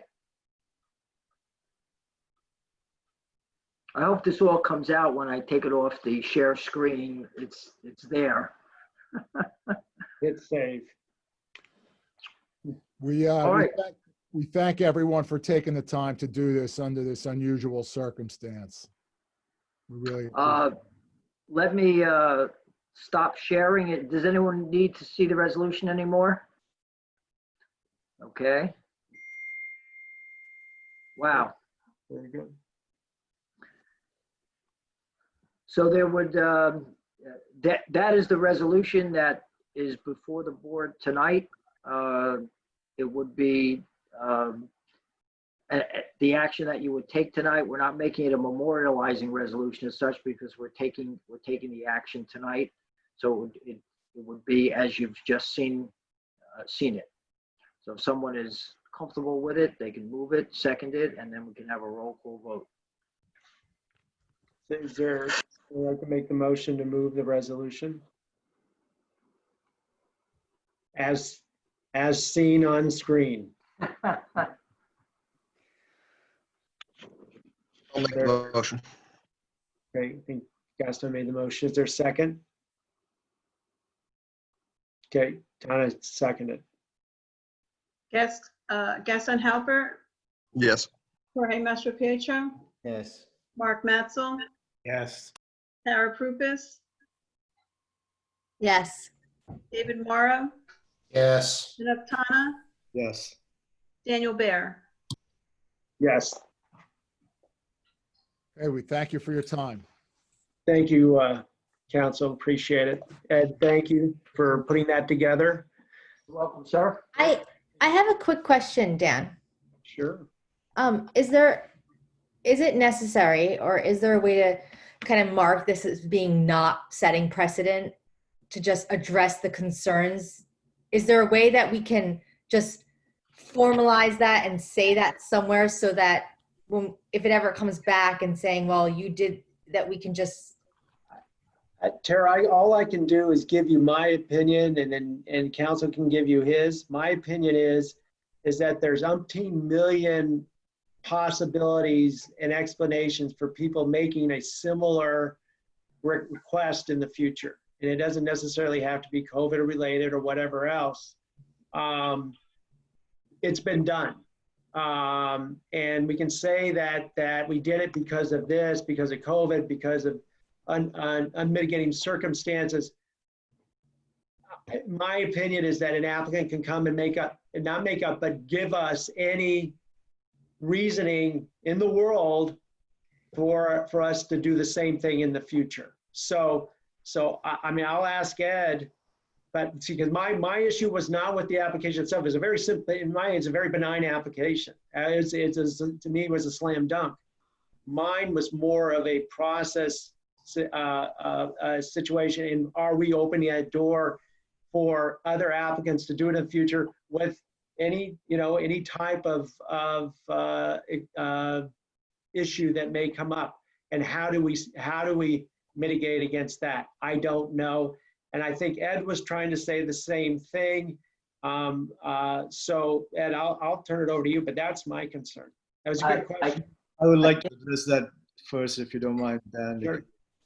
Initiate the motion. Every action before the board is independent of any other action. We haven't had a meeting since mid-March, if I remember correctly. These are unusual times. I don't think anybody can interpret that as setting a precedent. We're going to use our discretion appropriately in all matters in front of us. That's all I have to say on that. But now all I have to say is that precedent sets law, and you let something happen, there is a chance it could happen again. And I think that I agree with you. We are in a very difficult time right now, and I appreciate that. And I've sat on planning board through other difficult times too.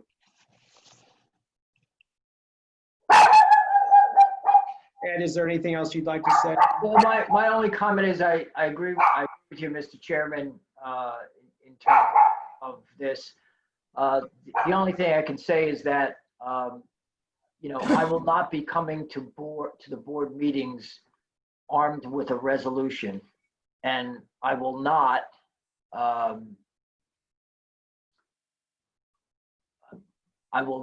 prepare a resolution as I'm sitting at a meeting after a hearing, trying to put it together because the board wants to act. So while I agree with everything that's been said, I think it's going to be highly unlikely that this is going to happen. Not that it can't, but I will tell you that perhaps under threat of being fired, I will not sit at a meeting and prepare a resolution because this resolution, despite its simplicity, took several hours to put together. You're looking at reports, you're getting information, you're putting it down to make it make sense. And while I know I dazzled you with the speed by which I typed that, it's not as simple. But I do agree with you, Mr. Chairman. We could have gotten that from JCP&L, who pushed very hard to get on this hearing tonight because they have the deadlines that they have. They want to get this in before the hurricane season and whatever. And I dare say that request could well have been made by them. And that would have affected 311 residents of Millburn as opposed to one. So I think your point is well made. So Ed, I'm sure I'm not the only curious one, but how did this all come about? Is this something that we can talk about in terms of how did you have that, what was the process that this all happened that you had the resolution? See, I had the resolution because Mr. Skolnick contacted me and requested that it be done. I said to him just what the board has said and what a number of the members have said, that this is not something that the board does, that it's very difficult to prepare a resolution in advance of a meeting and in advance of a hearing because you don't know how the board's going to act. So I'm very reluctant to do it. The circumstances that were related to me were beyond the circumstances which were reflected tonight. And Mr. Skolnick convinced me that it was appropriate for me to move forward and prepare a resolution and put it in the board's discretion, because ultimately it's your decision, it's not my decision. And I didn't want to be in a situation, candidly, where the request was made and the board was sympathetic to the request and said to me, okay, draft a resolution tonight as you sit here. I mean, it's hard enough to conduct the meeting virtually as we're doing it, although this went very well. But to sit here and actually draft the resolution that I just scrolled through would be impossible. So for all of those reasons, when the applicant, this is at the applicant's cost, it's not at the board's cost. This comes out of the applicant's escrow. And I made that clear to Mr. Skolnick when I was doing this. We did it. And Mr. Skolnick did contribute to that. He took an old resolution, he put some facts in it and sent it over to me. I took that and prepared my own, because I prepare my own resolutions. So that's how that came about. And I was not happy about it because of the circumstances. But on the other hand, I understood the situation, and I felt that it was appropriate for me to do that and at least present it to the board. I didn't want to be the impediment to that going forward. Thank you, Ed. Are there any other questions for council? Not everybody looks pretty tired. Mr. Skolnick, thank you very much. We appreciate that. Good luck, and good luck to the applicant. Are there any other thoughts, concerns, comments? Tara, anything? Good? Okay. So I'd like to make a motion to adjourn. Second. Did I get a first? First. First. First and a second. All right. There's a Mark, and then I think David was second, or vice versa, one or the other. Okay, very good. So moved. Everybody have a good night. Thank you very much. You too. Thank you. Stay Thanks, safe. everyone. Take care now. Take care. Thank you for your time.